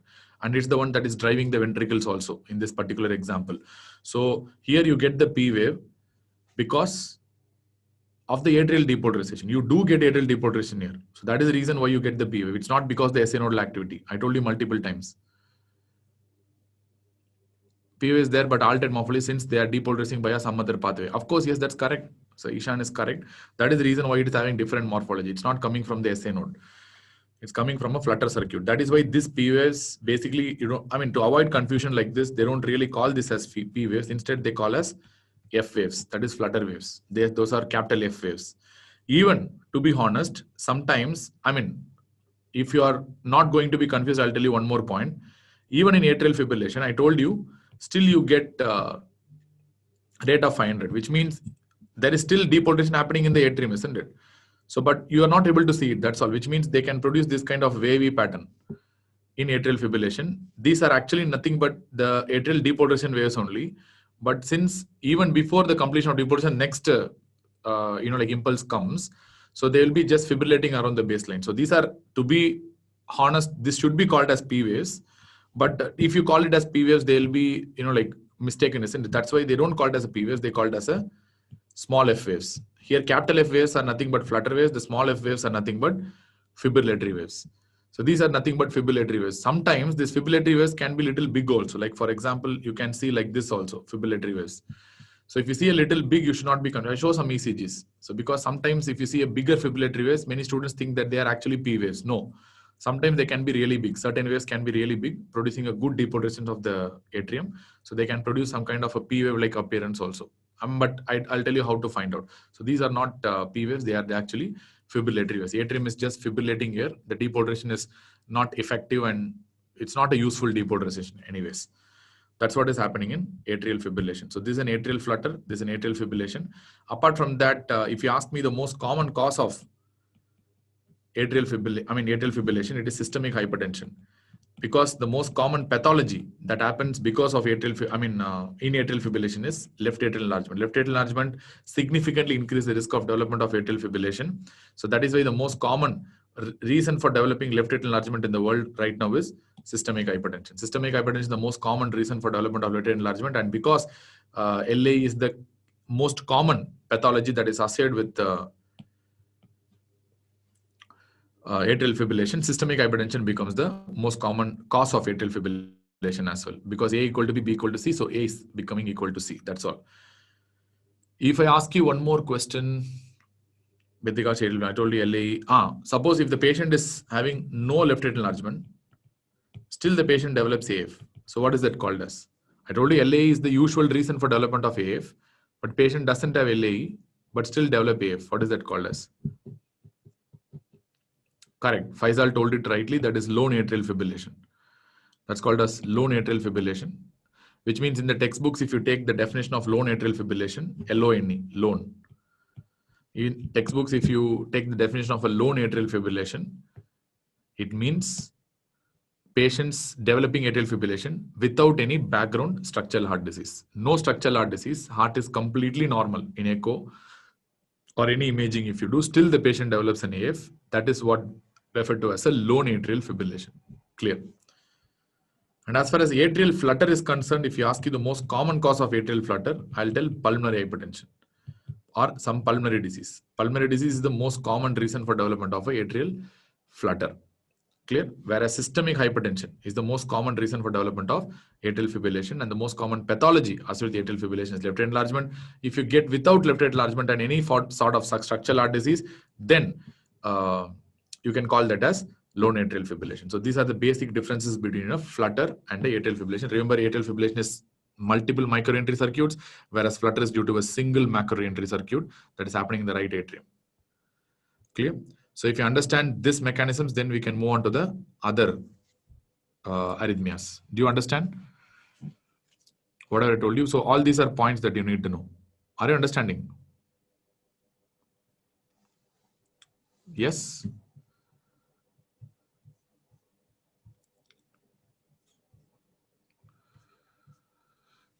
Yes. Now let us go and see the AVNRT principle. So how AVNRT works, which is a very important arrhythmia. So in AVNRT, the problem is within the AV node only. So AV node is the problem here in AVNRT. So in AVNRT, there is going to be like rotation or re-entry circuit that is going to develop within the re-entry circuit that is going to develop within the AV node. So this re-entry circuit that is developing within the AV node is going to throw one impulse into the atrium and another impulse into the ventricles, and that's how you are going to develop an AVNRT. So every time it rotates within the AV node, as they throw one impulse here and one impulse there, you are going to develop atrial depolarization. Number one. So there will be development of the P wave, and most of the time, since it's a form of retrograde depolarization, you can see it's going in the below to upward direction. It's not an anterograde. Normal anterograde depolarization of atrium happens from upside down. So from it happens from SA node towards the AV node. But here it is happening in the reverse direction. So that is why most of the times P waves will be inverted here also, because it's happening in a retrograde direction. And at the same time, what is the trigger that triggers the development of AVNRT? Most often, I'm not telling in all individuals, in susceptible individuals, routinely it's the premature atrial contraction, PSA, or premature atrial impulse. This is the usual reason for the development of AVNRT. And to develop a re-entry circuit within the AV node, they should have some problem. They should have some two or three different kind of a circuit that has a different refractory period to produce this kind of a re-entry, which means these patients have some problem within the AV node. So some aberrant circuits within the AV node. So remember, to produce a re-entry, re-entry is supposed to be the most common mechanism of arrhythmia overall, even though you have after depolarizations and all, but re-entry is supposed to be the most common mechanism of a arrhythmia.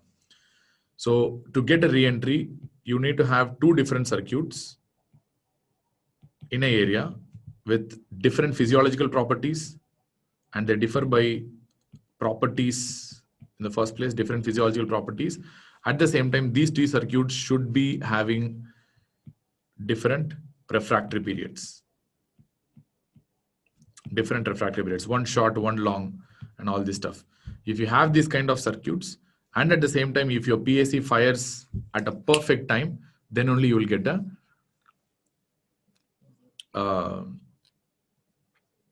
like AVNRT. Otherwise, you will not get an AVNRT. AVNRT ECG would look similar to Flutter. Why the hell it should look similar to Flutter? It doesn't look similar to Flutter. I'll tell you what are the reasons. Why it should look similar to Flutter? Because the problem here is the AV node, and there won't be any block here. So in Flutter, you have a block, 2:1 or 3:1 block. But here, where is the block? The problem itself is the AV node only. AV node is firing in excess. You think there will be a block here? I don't think there will be a block. Fine, anyways, let me come back to that. Even though here the P waves is inverted, most of the times this P waves will not be like that kind of a Flutter wave. It will be of different morphology to that of the Flutter wave. And let me come back to that. So since AV NRT is going to fire every time one impulse into the atrium, at the same time it's going to fire one impulse back into the ventricles, they're going to produce a ventricular response which will have a narrow QRS most of the time.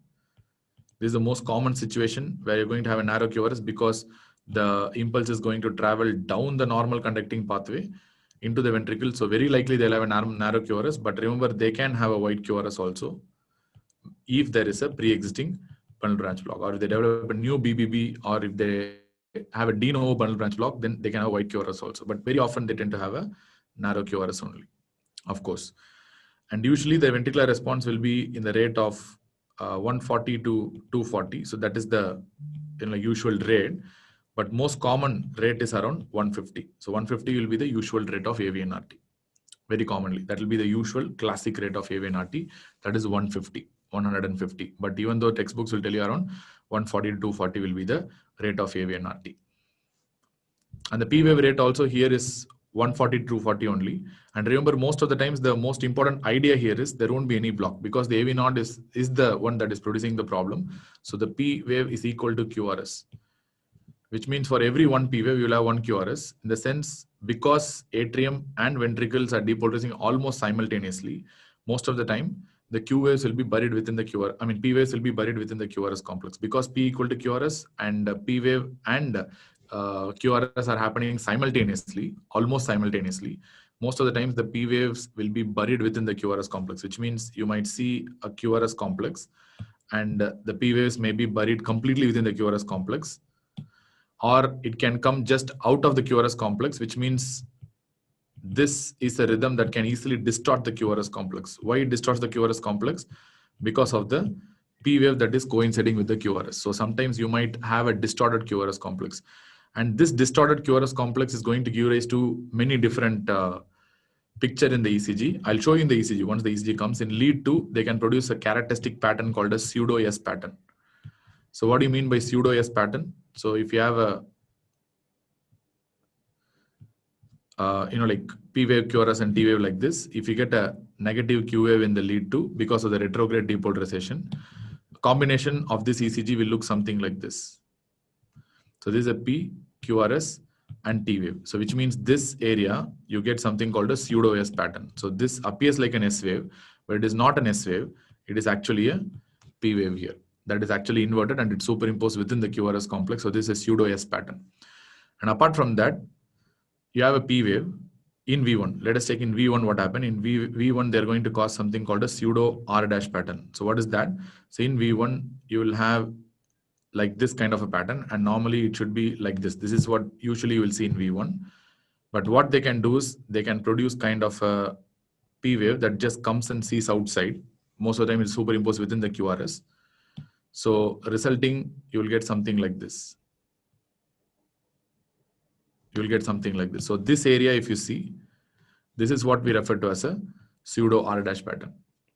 Clear? Very common and very classical. It's a pseudo R dash pattern. I think you must be aware of this.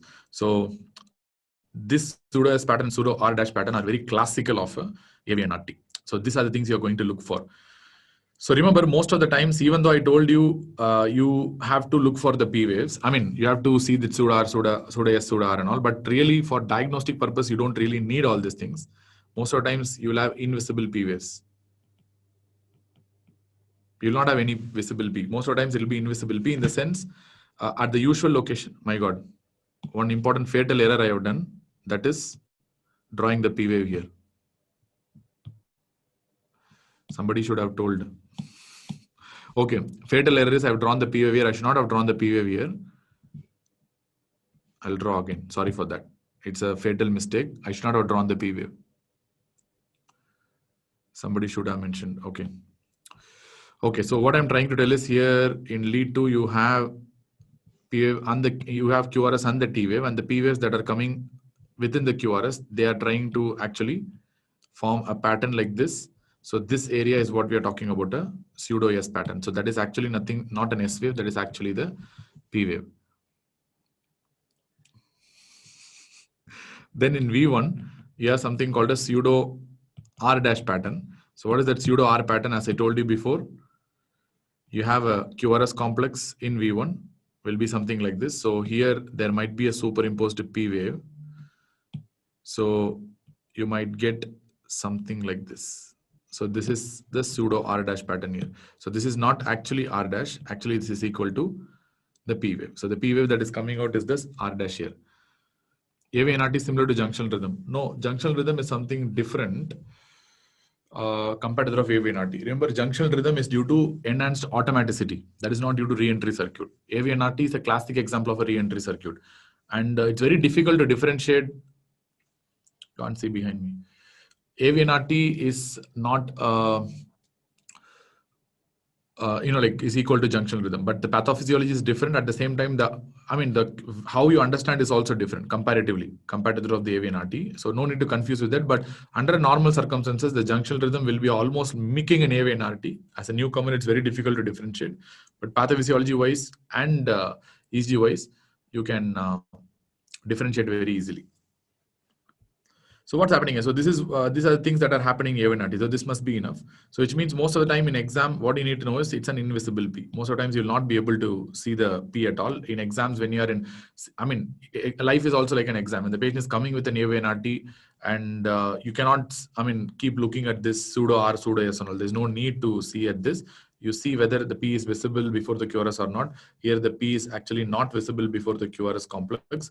So since the P is invisible here and it's buried within the QRS complex, I will tell it as absent P only. That's why I told you in the algorithm while classifying this. If you see the P waves, I would have clearly told if the P waves are basically invisible and the P waves are not visible, then in this setting, I'm going to think about a AVNRT. So that's why I told you if it's not visible. So it's very easy, isn't it? So since the treatment is very easy.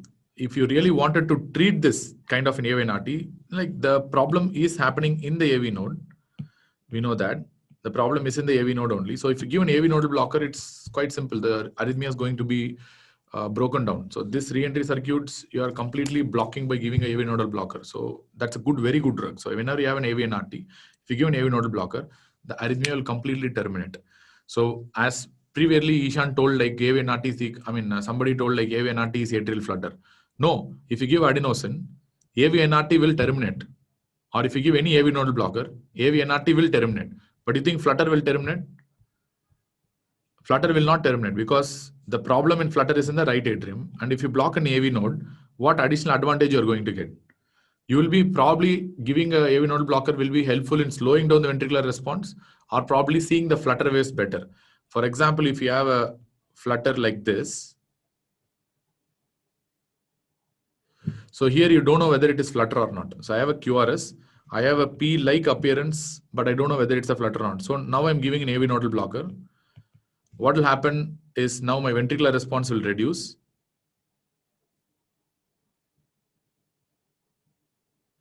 So what I'm seeing is because I'm blocking the amount of impulses that are going into the ventricles and producing ventricular depolarization, my QRS rate now will reduce. So now my addition of the AV nodal blocker here will make the flutter waves look much better. So that's what I'll be able to see. So apart from that, this is one of the important differences with that of the AVNRT and atrial flutter if you ask so. So it will not terminate the flutter. So correct only, AV node is not a part of the circuit. So AV nodal blocking agents will not really helpful in blocking the terminating the rhythm. But AVNRT, the rhythm itself is happening with, which means the circuit itself is happening within the AV node only. So giving AV nodal blocker will definitely break the AV and RT circuit. If you give AV node current, will result in a complete RT block and AV dissociation. No. See, here you are giving AV node blocker as a therapeutic. So why it should happen? Re-entry suppressing AV node. Yes, that's what I was about to tell next. This SA node will be still suppressed. Here, and remember SVT, I told you, in supraarterial tachyarrhythmias, I need not tell again and again. AV node, SA node will be suppressed. There's no doubt about that. So because in supraarterial tachyarrhythmias, the impulse somehow is reaching the atrium. If it reaches the atrium and beats at a higher rate by old ray suppression, it will suppress the SA node. There's no doubt about that. That's a very important point, but need not tell again and again. That's correct only. Okay. So final nutshell, ECG, usual, most common presentation. Patient will come with palpitations. If you take the ECG, patient will have a narrow QRS tachycardia. Usual heart rate is, ventricular response is approximately 150 per minute, usually. And invisible P waves. Why invisible P? Because P waves are buried within the QRS complex. And at the same time, if you are good enough to see all those things, you can look for the pseudo R dash and pseudo S pattern. If you are good enough. So these pseudo R dash and pseudo S are basically not, like your, what is that? S wave or R wave. They are basically the P wave that is actually coming within the QRS. So sometimes they can come and look outside the QRS, and that is what you are actually seeing as a pseudo R dash or pseudo S dash pattern. Okay. So this also tells you one important point that there is something called a long RP and a short RP tachycardia. So here you are seeing that the P wave is very close to the QRS. So which means R wave, and it's not S wave. It's not R dash here. It's P wave actually here. So which means P waves are coming close to the QRS. So if I ask you what is the R and P distance. So if I ask you what is the R and P distance, you think R and P distance is short here or R and P distance is very long. Assume if the P wave is merging with the QRS. So what will be the distance between R and P? Short or long? I mean, you should not tell nil. Still, there will be some difference. But in the standard 12 lead ECG, we are not able to discern. That's all. Technically speaking, there will be some difference between P and R. But we're not able to see that because it's happening at a very fast rate. So, of course, this is an example of a short RP tachycardia. So next time if they ask you, is there any example of a short RP tachycardia? The first thing you have to tell is the heavy RT. So on the other hand, if we take a sinus tachycardia, let us take a sinus tachycardia. It's the sinus rhythm only, but happening at a faster rate. So if we take a sinus tachycardia and see the R and P distance, what will be the R and P distance of a sinus tachycardia? Long RP tachycardia or a short RP tachycardia?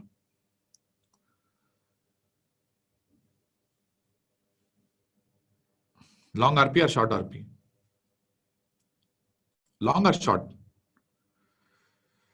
Of course, you will have a long RP tachycardia. Correct.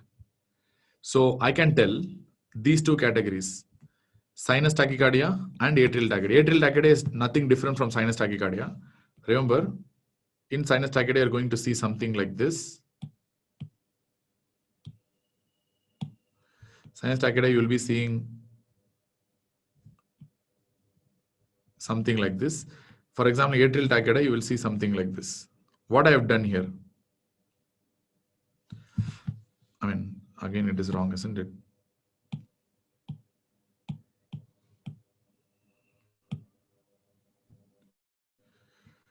Can anyone tell what I've done here? What I've done here? Inverted P. Why I've drawn inverted P? To tell that this is an ectopic P wave. It's not coming from the sinus. So this is a sinus P wave. This is an ectopic P wave. The P wave comes ectopically. That is an atrial tachycardia. If it comes from the sinus rhythm, that is a sinus tachycardia. So here also, I'm having a long RP tachycardia or a short RP tachycardia. In atrial tachycardia, I'm having a long RP or short RP? Long or short?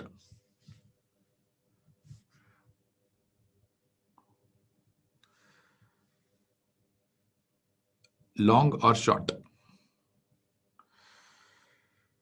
Of course, it's a long RP tachycardia. So that's why I'm going to tell, whenever you call a long RP tachycardia, so in exam, you have to be very clear that it's a sinus tachycardia versus a atrial tachycardia. If I tell Sorry.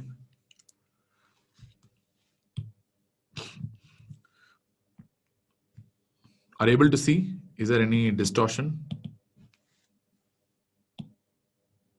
No, right? You're able to see. Okay, clear. Okay, so this is a long RP tachycardia. Sinus tachycardia and atrial tachycardia are basically long RP, and AVNRT and AVNRT are basically short RP tachycardia. AVNRT and AVRT with autonomic conduction, or AVRT is going to be short RP tachycardia. Very, very important points. So these are the two things that you have to know. So if they ask you about long RP, go for sinus tachycardia or atrial tachycardia. If they tell short RP tachycardia, you're going to answer AVRT with autonomic conduction, or any AVRT or AVNRT is going to be short RP tachycardia, where the gap between the R wave and the P wave will be very close by, so that sometimes you will not be able to even see the P wave clearly because it will be buried within the QRS, because P and QRS are happening almost near simultaneously. So that is AVNRT. So if you think about an AVRT,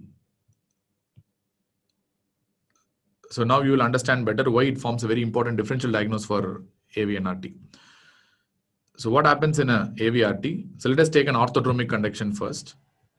What happens in orthodromic conduction? We know the re-entry circuit is not within the AV node. Instead, it's a PAC that triggers, of course, the AVRT also. But once the circuit is established, your PAC will disappear. So which means the circuit will travel down the AV node, and go up into the bundle of Kent, and they're going to come back into the AV node. So if you want to know the bundle of Kent, I can draw the bundle of Kent here somewhere. So it's going to come down the AV node and go up into the atrium through the bundle of Kent, and come down the AV node and go up into the bundle of Kent. I mean, why you are all very, like, I don't know, having so much affinity towards PSVT. PSVT is nothing but SVT. Same only. What is the problem here? There's nothing called paroxysmal. If it comes sudden, it's paroxysmal. That's all. Same thing only. That's PSVT. Even AVRT is a type of PSVT only. Even flutter can be taken as a sort of, if it's paroxysmal, you can call it as a PSVT. So that terminology doesn't make any much sense at all. So everyone asks, every time when I tell SVT, then what is PSVT? See, paroxysmal just means it comes sudden, all of a sudden, that's all. Any SVT, if it comes all of a sudden without any prior information or prior knowledge, that is what we refer to as a paroxysmal supraventricular tachycardia. So now, tell me, so this is an orthodromic conduction. Fine. So every time the circuit revolves around and around and around, so it's going to throw one impulse into the atrium, and it's going to throw one impulse back into the ventricle. So one impulse into the atrium, one impulse into the ventricles. So which means very simple. So you will get a P wave or you will not get a P wave. Answer is yes or no. Just tell Y or no. That's all. Y or N. Yes or no. You will get a P wave. Of course, yes. You will get a P wave.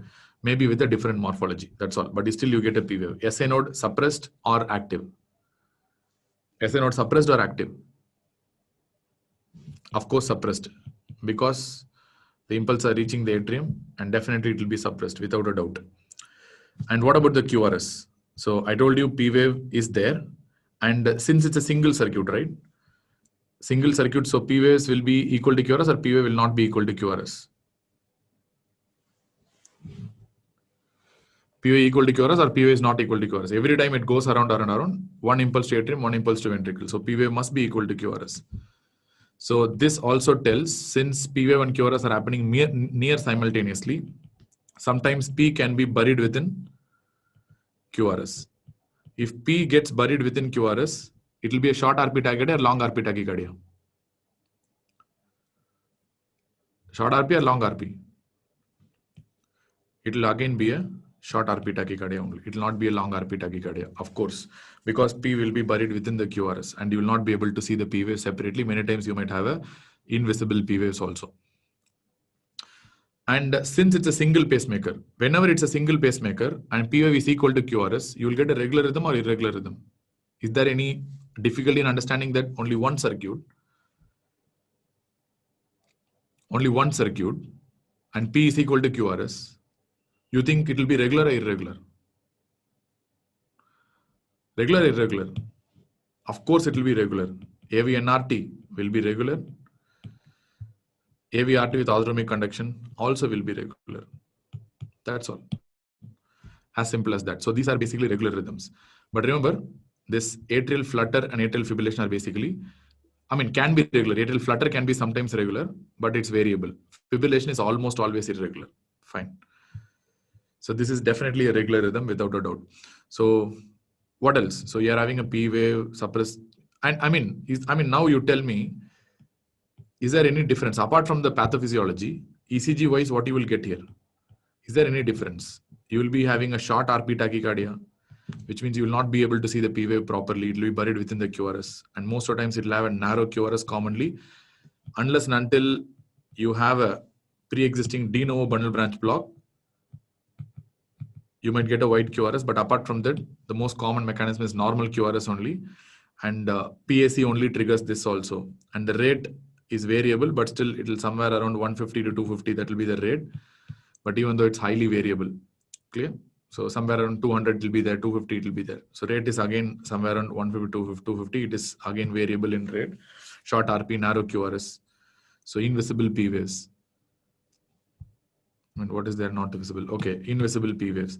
So is there any difference as far as ECG is concerned? Can you make any difference? Is there any difference? Is there any difference really? No, it's almost the same. So which means most of the times it's literally impossible to differentiate in the real-time practice. Even though EPS wise you can differentiate, electrophysiology, if you go for electrophysiology, there are a lot of differences. But ECG wise, it's almost impossible to differentiate. The subtle difference and all cannot be found out unless until you have, probably the patient is having history of axillary pathway, which means already a known WBW coming with this kind of picture. In that, I'll not be diagnosing AV and RT.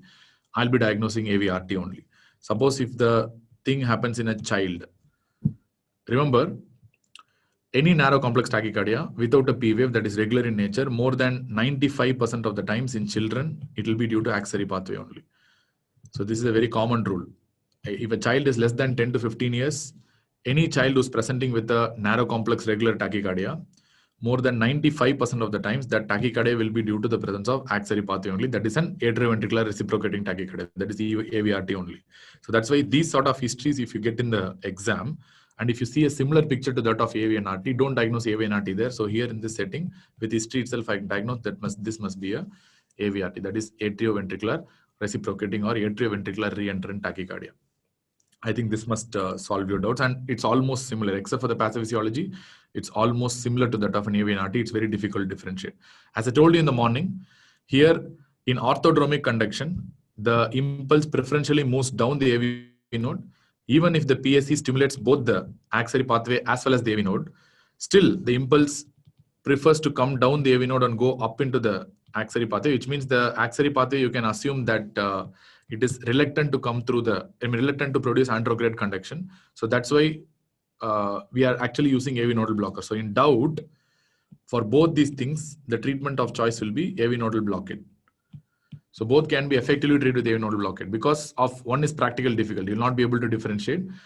So it's better to give AV nodal blockade. Even if you give AV nodal blockade in both, it's going to terminate. Rhythm is going to terminate.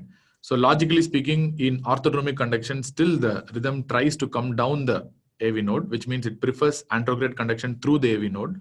So if you block the AV node, it will not continue further because you're breaking the re-entry circuit. Once you break the circuit, that's all. The rhythm will terminate and the sinus node will take over. That's the idea.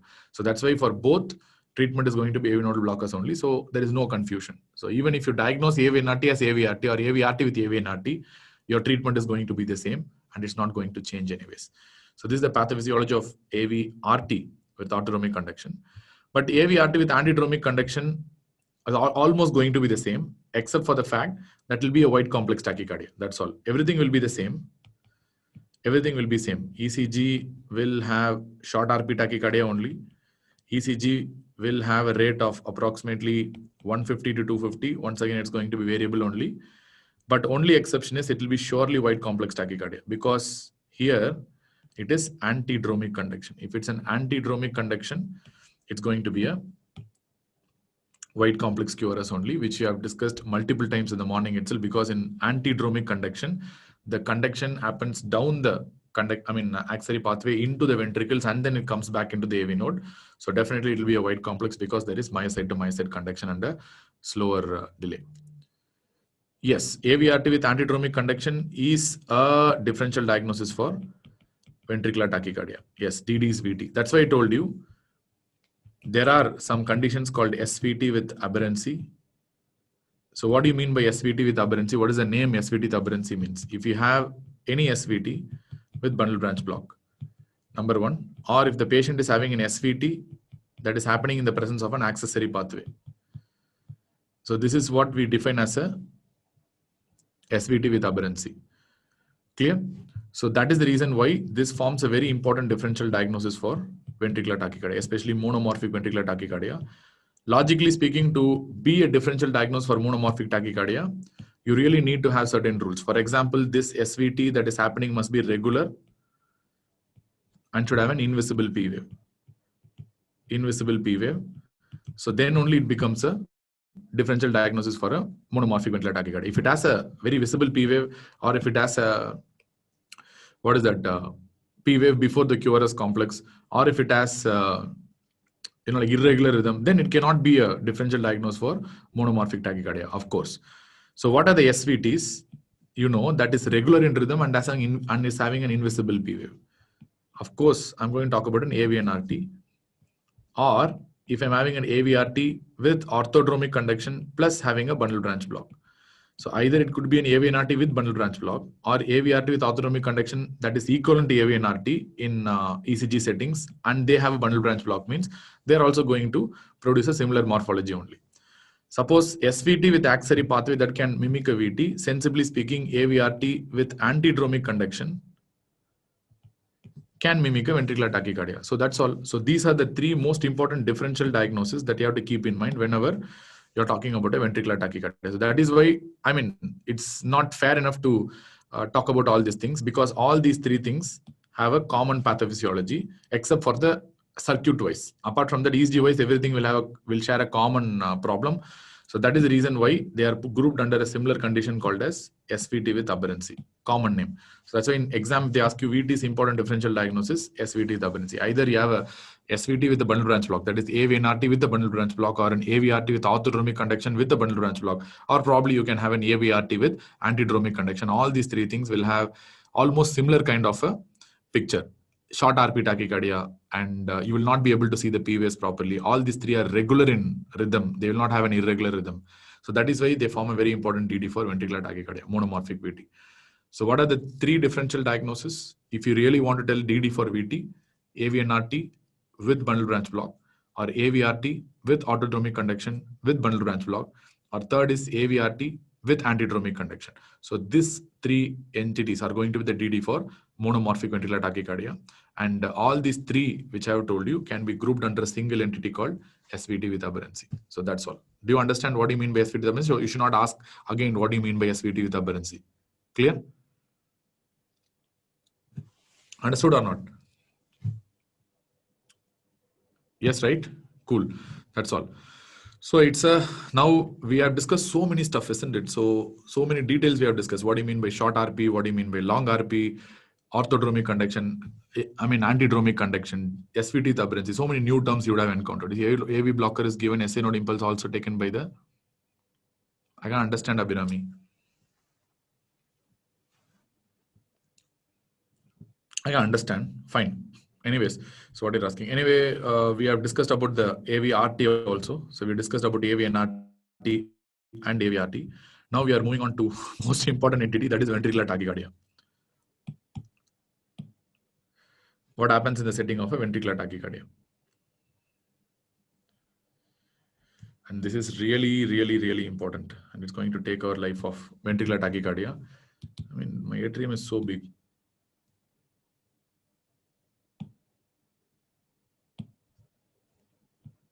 Okay, this is a cute and good atrium. Okay, atrium is there. So multifocal atrial tachycardia, same thing.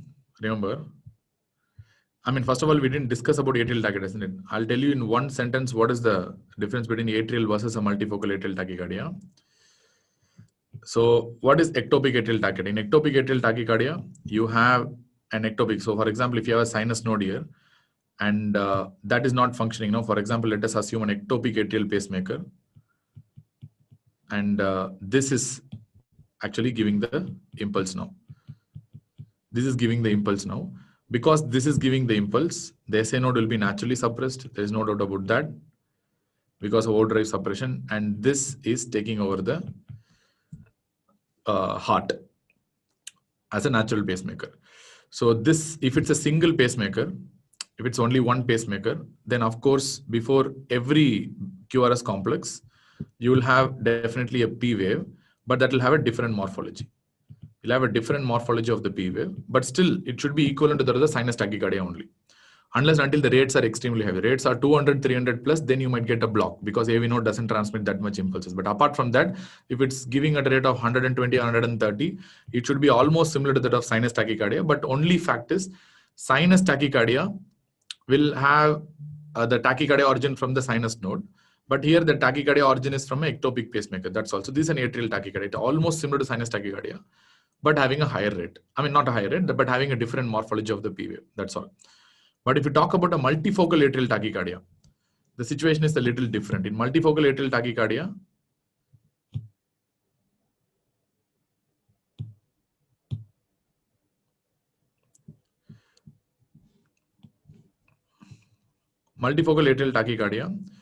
your ectopic pacemaker will keep on changing. For example, one impulse will come from here, and that will produce an impulse that will disappear within not few seconds, within few microseconds, the impulse will come from here and that will disappear. And again, the impulse will come from a new area from here, that will disappear now. And again, the fourth impulse will come from here. So which means the ectopic site is keeping on changing. So that is why the name tells multifocal atrial tachycardia. If it's a simple atrial tachycardia, it comes from single focus. If it's a multifocal, it comes from multiple different areas. One impulse will come from different areas. So if different impulses come from different areas, of course, because it's not coming from the sinus node, so because sinus node will be suppressed here and it's not coming from the sinus node, you will not be really having the normal morphology. You will have a different morphology only. If it comes from a different areas, what will be the P wave morphology? It will be different at every time, or it will be the same at every time.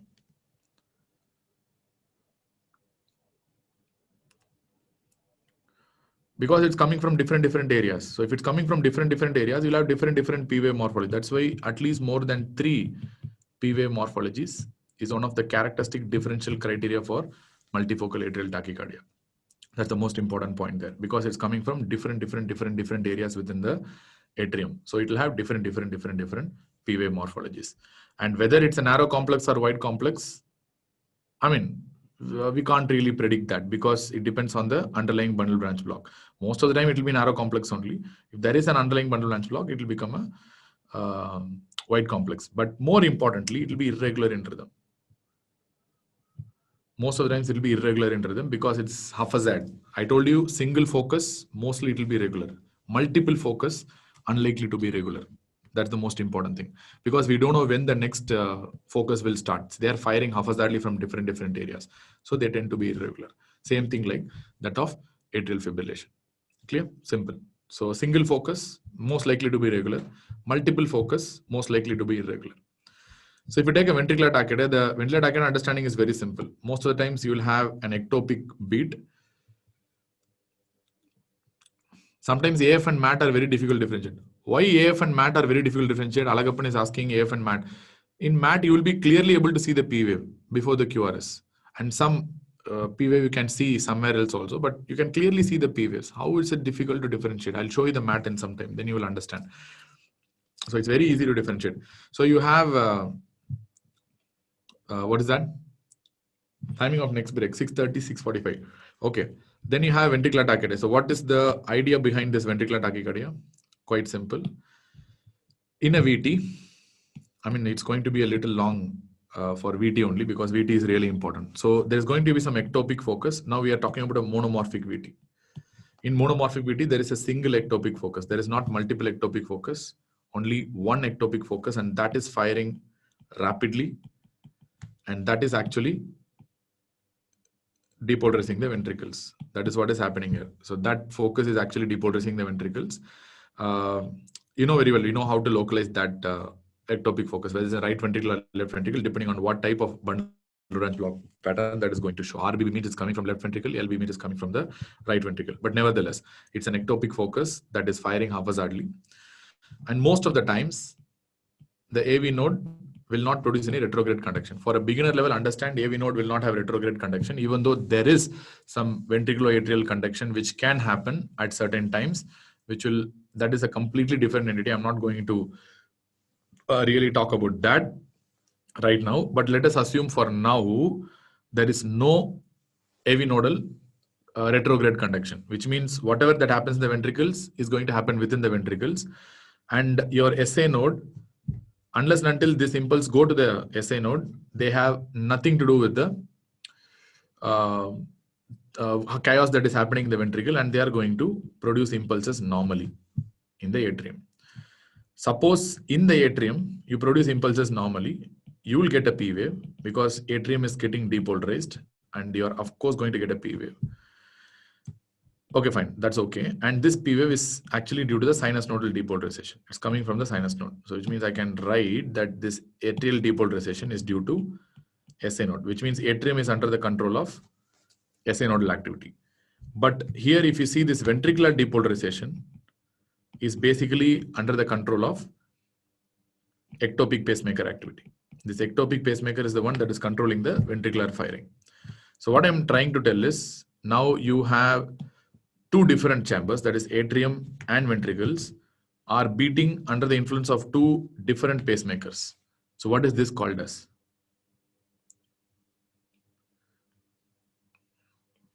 What is this called as?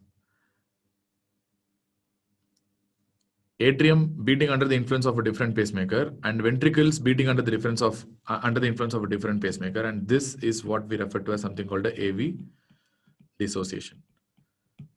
So in exam, if they ask you the most important bradycardia that produces AV dissociation, that is complete heart block. The most important tachycardia that produces AV dissociation is ventricular tachycardia. Very, very important point.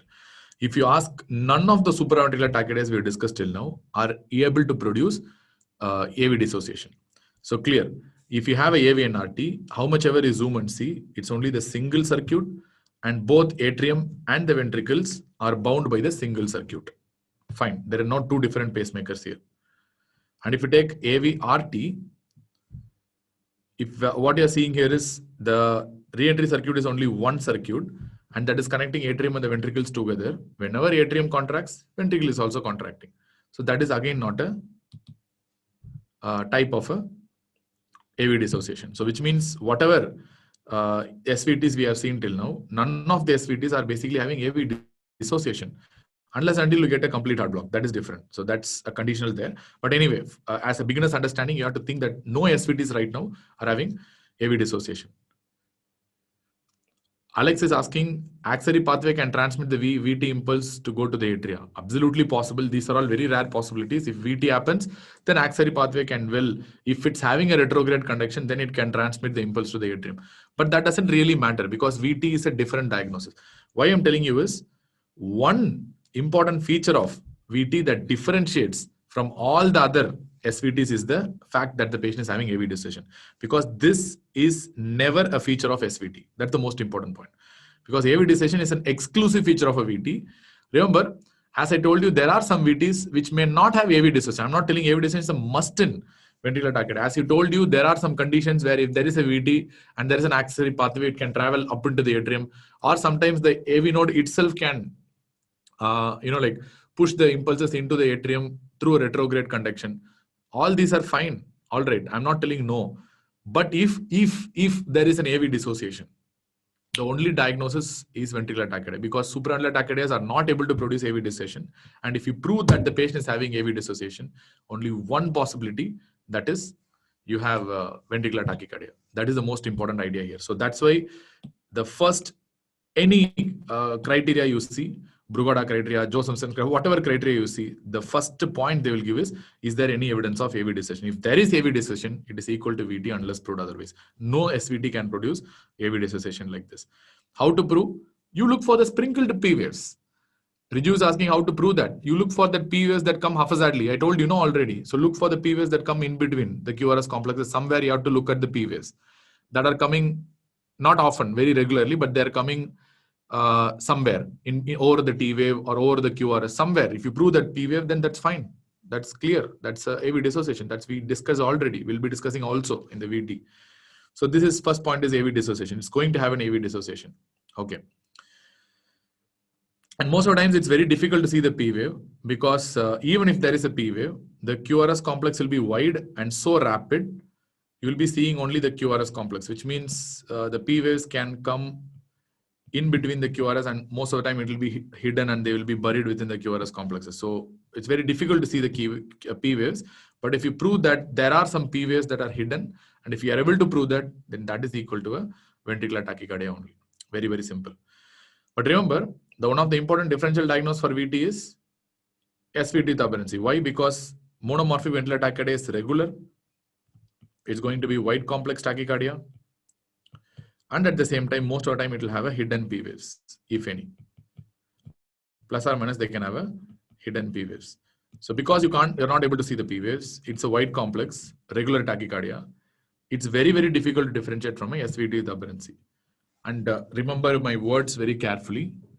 There are a lot of points in the ECG or a lot of criteria to tell how to diagnose the ventricular tachycardia.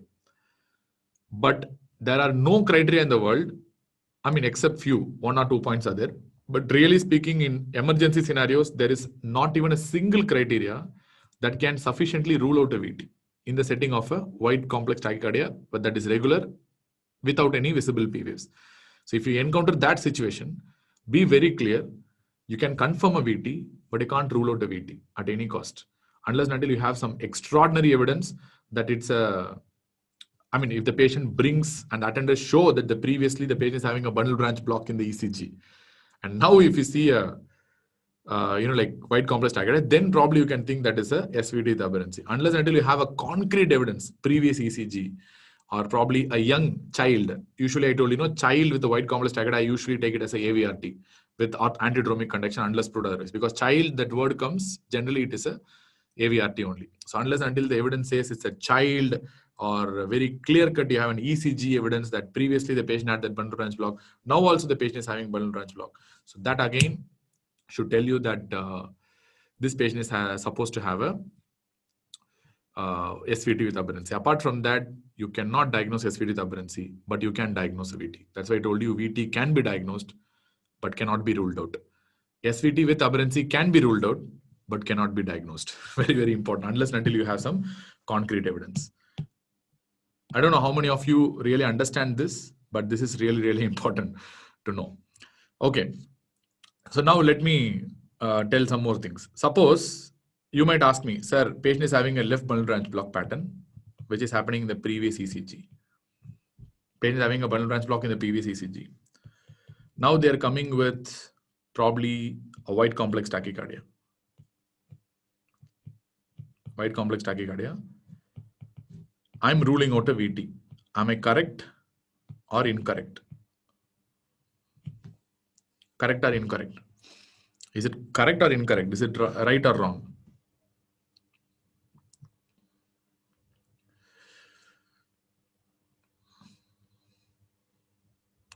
Yes, Neeraj is telling can be correct, can be wrong. So most of the times, straight away ruling out a VT just because the previous ECG has LBUB is incorrect. It's not correct. You should not do that. It's not correct. It's incorrect. So in this setting, you have to see whether if the patient is having a wide complex tachycardia, plus if they have the same left bundle branch block, then in this setting, I can diagnose a SVT with aberrancy. Suppose if the patient is having a wide complex tachycardia, I mean left bundle branch block means what axis you should have? You should have a left axis deviation. Suppose now the same patient is coming with a wide complex tachycardia with a probable left bundle branch block pattern, but if they are having right axis deviation, now in this setting again I will diagnose a VT. What does that mean? Which means patient is having a left bundle branch block, all right. Which means if they're having a left bundle, where is that? Left bundle is here, and if they're having a left bundle branch block and their conduction is happening through right bundle, so which means if now the VT starts here, so they will not have the same axis. Now the VT will start giving some random haphazard kind of an axis. So that's why the next point what I want to tell is you have to look for the axis change in the ECG. That's really, really important. So suppose if you have a baseline ECG, one of the important comparisons that you do is what is the axis in the baseline ECG and what is the axis in the current ECG that is having wide complex tachycardia. That's a really, really important point. Any gross axis change in a patient who's having a wide complex tachycardia compared to the previous ECG must be a VT unless proved otherwise. That's all. Second point, gross axis change, which means that should have a cutoff, isn't it? What is the definition? So gross axis change by at least more than 40 degree from the baseline ECG. In that setting, you have to be very, very careful. It will be a VT because VT is very known, well known for producing any axis. If you remember the axis that I started today morning, I told you that right axis, left axis, normal axis, extreme axis, any axis can be produced by ventricular tachycardia. It's not like it will produce only one particular axis. So any gross axis change by more than 40 degree from the baseline ECG, even if the baseline ECG shows left bundle branch block or right bundle branch block, doesn't matter. In that setting also, you should take it as a ventricular tachycardia unless proved otherwise. So remember, that's why I'm telling again and again, VT can be diagnosed but cannot be ruled out. SVT aberrancy is very difficult to diagnose but can be easily ruled out. Clear? Because VT can be diagnosed, SVT aberrancy can be ruled out. Yes, Sankhya is telling better to treat as VT only. That's a gold standard word. Thank you, Sankhya. That's a gold standard word in practice because whenever you are in doubt, you don't know the diagnosis of wide complex tachycardia, whether it's a VT or SVT aberrancy, please don't try to diagnose it. It's better to treat it as VT unless proved otherwise. That's all. You can later on sit, discuss with your friends, be happy. You can discuss that this point is there, that point there is a SVT, the aberrancy doesn't matter. But on spot, you treat it as a VT. Once you treat it as a VT, it's going to recover. After recovery, you can think of whatever you want. But on table in emergency, if you have a doubt, always treat like a VT. That's all. There's no harm. If you treat like SVT aberrancy, there might be some harm. But if you treat like a VT, there won't be any harm. Done. So gross axis change. The first point is AV decision. Second point is gross axis change. What are the other points that can tell you that it's a VT for sure? What are the other evidences for a ventricular tachycardia? But before that, what is the definition of a VT? What is the definition of a ventricular tachycardia? How will you define a VT? I told you already yesterday, more than 3 consecutive ventricular premature contractions that happening at a rate of more than or equal to 100 to 120 per minute is a definition of a ventricular tachycardia. Clear? This is very, very important. This is a definition of a ventricular tachycardia. So suppose, let me ask you one more question. Suppose if the same 3 consecutive VPCs that happening at a rate of less than 100 per minute, what it is called as? Suppose if the same 3 consecutive VPCs that is happening at a rate of less than 100 per minute at a normal heart rate, that is called as AIVR. That's a different name. That's called accelerated idioventricular rhythm. So AIVR, that's an accelerated idioventricular rhythm. Clear? That's very important because this is a very benign arrhythmia which usually happens in the setting of reperfusion. After a STEMI, when you reperfuse with the thrombolysis or probably with this thing, so you can get a reperfusion, with this. So that's a benign under reperfusion arrhythmia. So no need to confuse with that kind of AIVR. AIVR is different. That's why I told you that. So if it happens more than 100 to 120 per minute, that is a ventricular tachycardia. Diagnosis of SVT aberrancy not possible without, Nilash is asking, is there any possibility of diagnosing SVT aberrancy without baseline ECG? Actually, there are some possibilities. One possibility is the fact that if the patient is clearly having, for example, you are in the hospitalized patient or doing an electrophysiological study, EPS, or the patient is hospitalized. So, or if you are putting a Holter monitoring, 24-hour Holter monitoring or some kind of continuous ECG monitoring is going on. In that setting, you clearly suddenly get a PAC. There's a premature atrial contraction. And after that premature atrial contraction, if you're getting a tachycardia, then that proves it's a SVT aberrancy because SVT is the one that is generally happening after a PAC and it's triggered by a PAC. Remember, VT is usually not triggered by a premature atrial contraction. In fact, VT is actually triggered by a ventricular premature contraction. So for example, let us see it's a wide complex tachycardia. All right. So you're having a left bundle branch block. I'll write in a detailed way. So P wave, left bundle branch. Again, I'm making a mistake. Sorry. P wave.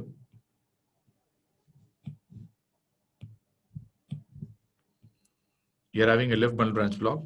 P wave, you're having a left bundle branch block. Suddenly you're getting a premature atrial contraction, and this is triggering a tachycardia. So what's happening here? So I have a clear-cut evidence that there is a premature atrial contraction, and that has triggered a wide complex tachycardia. And now I'm not able to see the P waves. So in this evidence, with this evidence, I can surely tell this is a SVT with aberrancy. So for sure, I can tell SVT with aberrancy. That too, the axis change should not be there. Then only I can diagnose. If there is a gross axis change, then again there is a possibility of VT. If there is no axis change, the same LBB is happening again, and you can get this kind of rhythm, then it's possible. So remember, how will you know that it is preceded by a premature atrial contraction? Then only when the patient is in EPS, or if the patient is hospitalized, or if you are putting a Holter monitoring, then only you can find out. So that is why if you don't know whether it's a VT or SVT, and if it's happening again and again, we always suggest a continuous ECG monitoring in the form of Holter. So unexplained synco, so you pull the Holter. All this for this reason only, to find out what is the rhythm, and is there any PAC that is preceding the rhythm, to concretely tell that this patient is having a SVT with aberrancy. Your question is answered, Nilashis. Are you okay with that? Clear or not? If lead AVR is showing positive QRS complex, it cannot be SVT. Yeah, that is why I'm telling you. Alex is telling if lead AVR is showing positive QRS complexes, it cannot be SVT, but it may or may not be VT. Not, I mean, if you, in a way, what you take it, that's actually gold standard for VT. I'll tell you that because we have not discussed that yet. There are some gold standard points to tell that it's a ventricular tachycardia, which we'll be discussing in 5 minutes. So first, the definition of VT, it is more than 3 consecutive VPCs at a rate of more than 100 to 120 per minute. And if this happens for less than 30 seconds, then it will be called as a non-sustained VT. That's called NSVT. If it's happening more than 30 seconds, then it will be called as a sustained VT. But remember, for God's sake, don't write it as an SVT. So it's not an SVT. It is more of a sustained VT. That's what you have to write here. So this is the definition of a VT. So I think I have to give a break for you. So you take a break for 15 minutes or 30 minutes. You come, I mean, maybe you can come at 6:50. That time you will see. Thank you. I'll give you a break for now.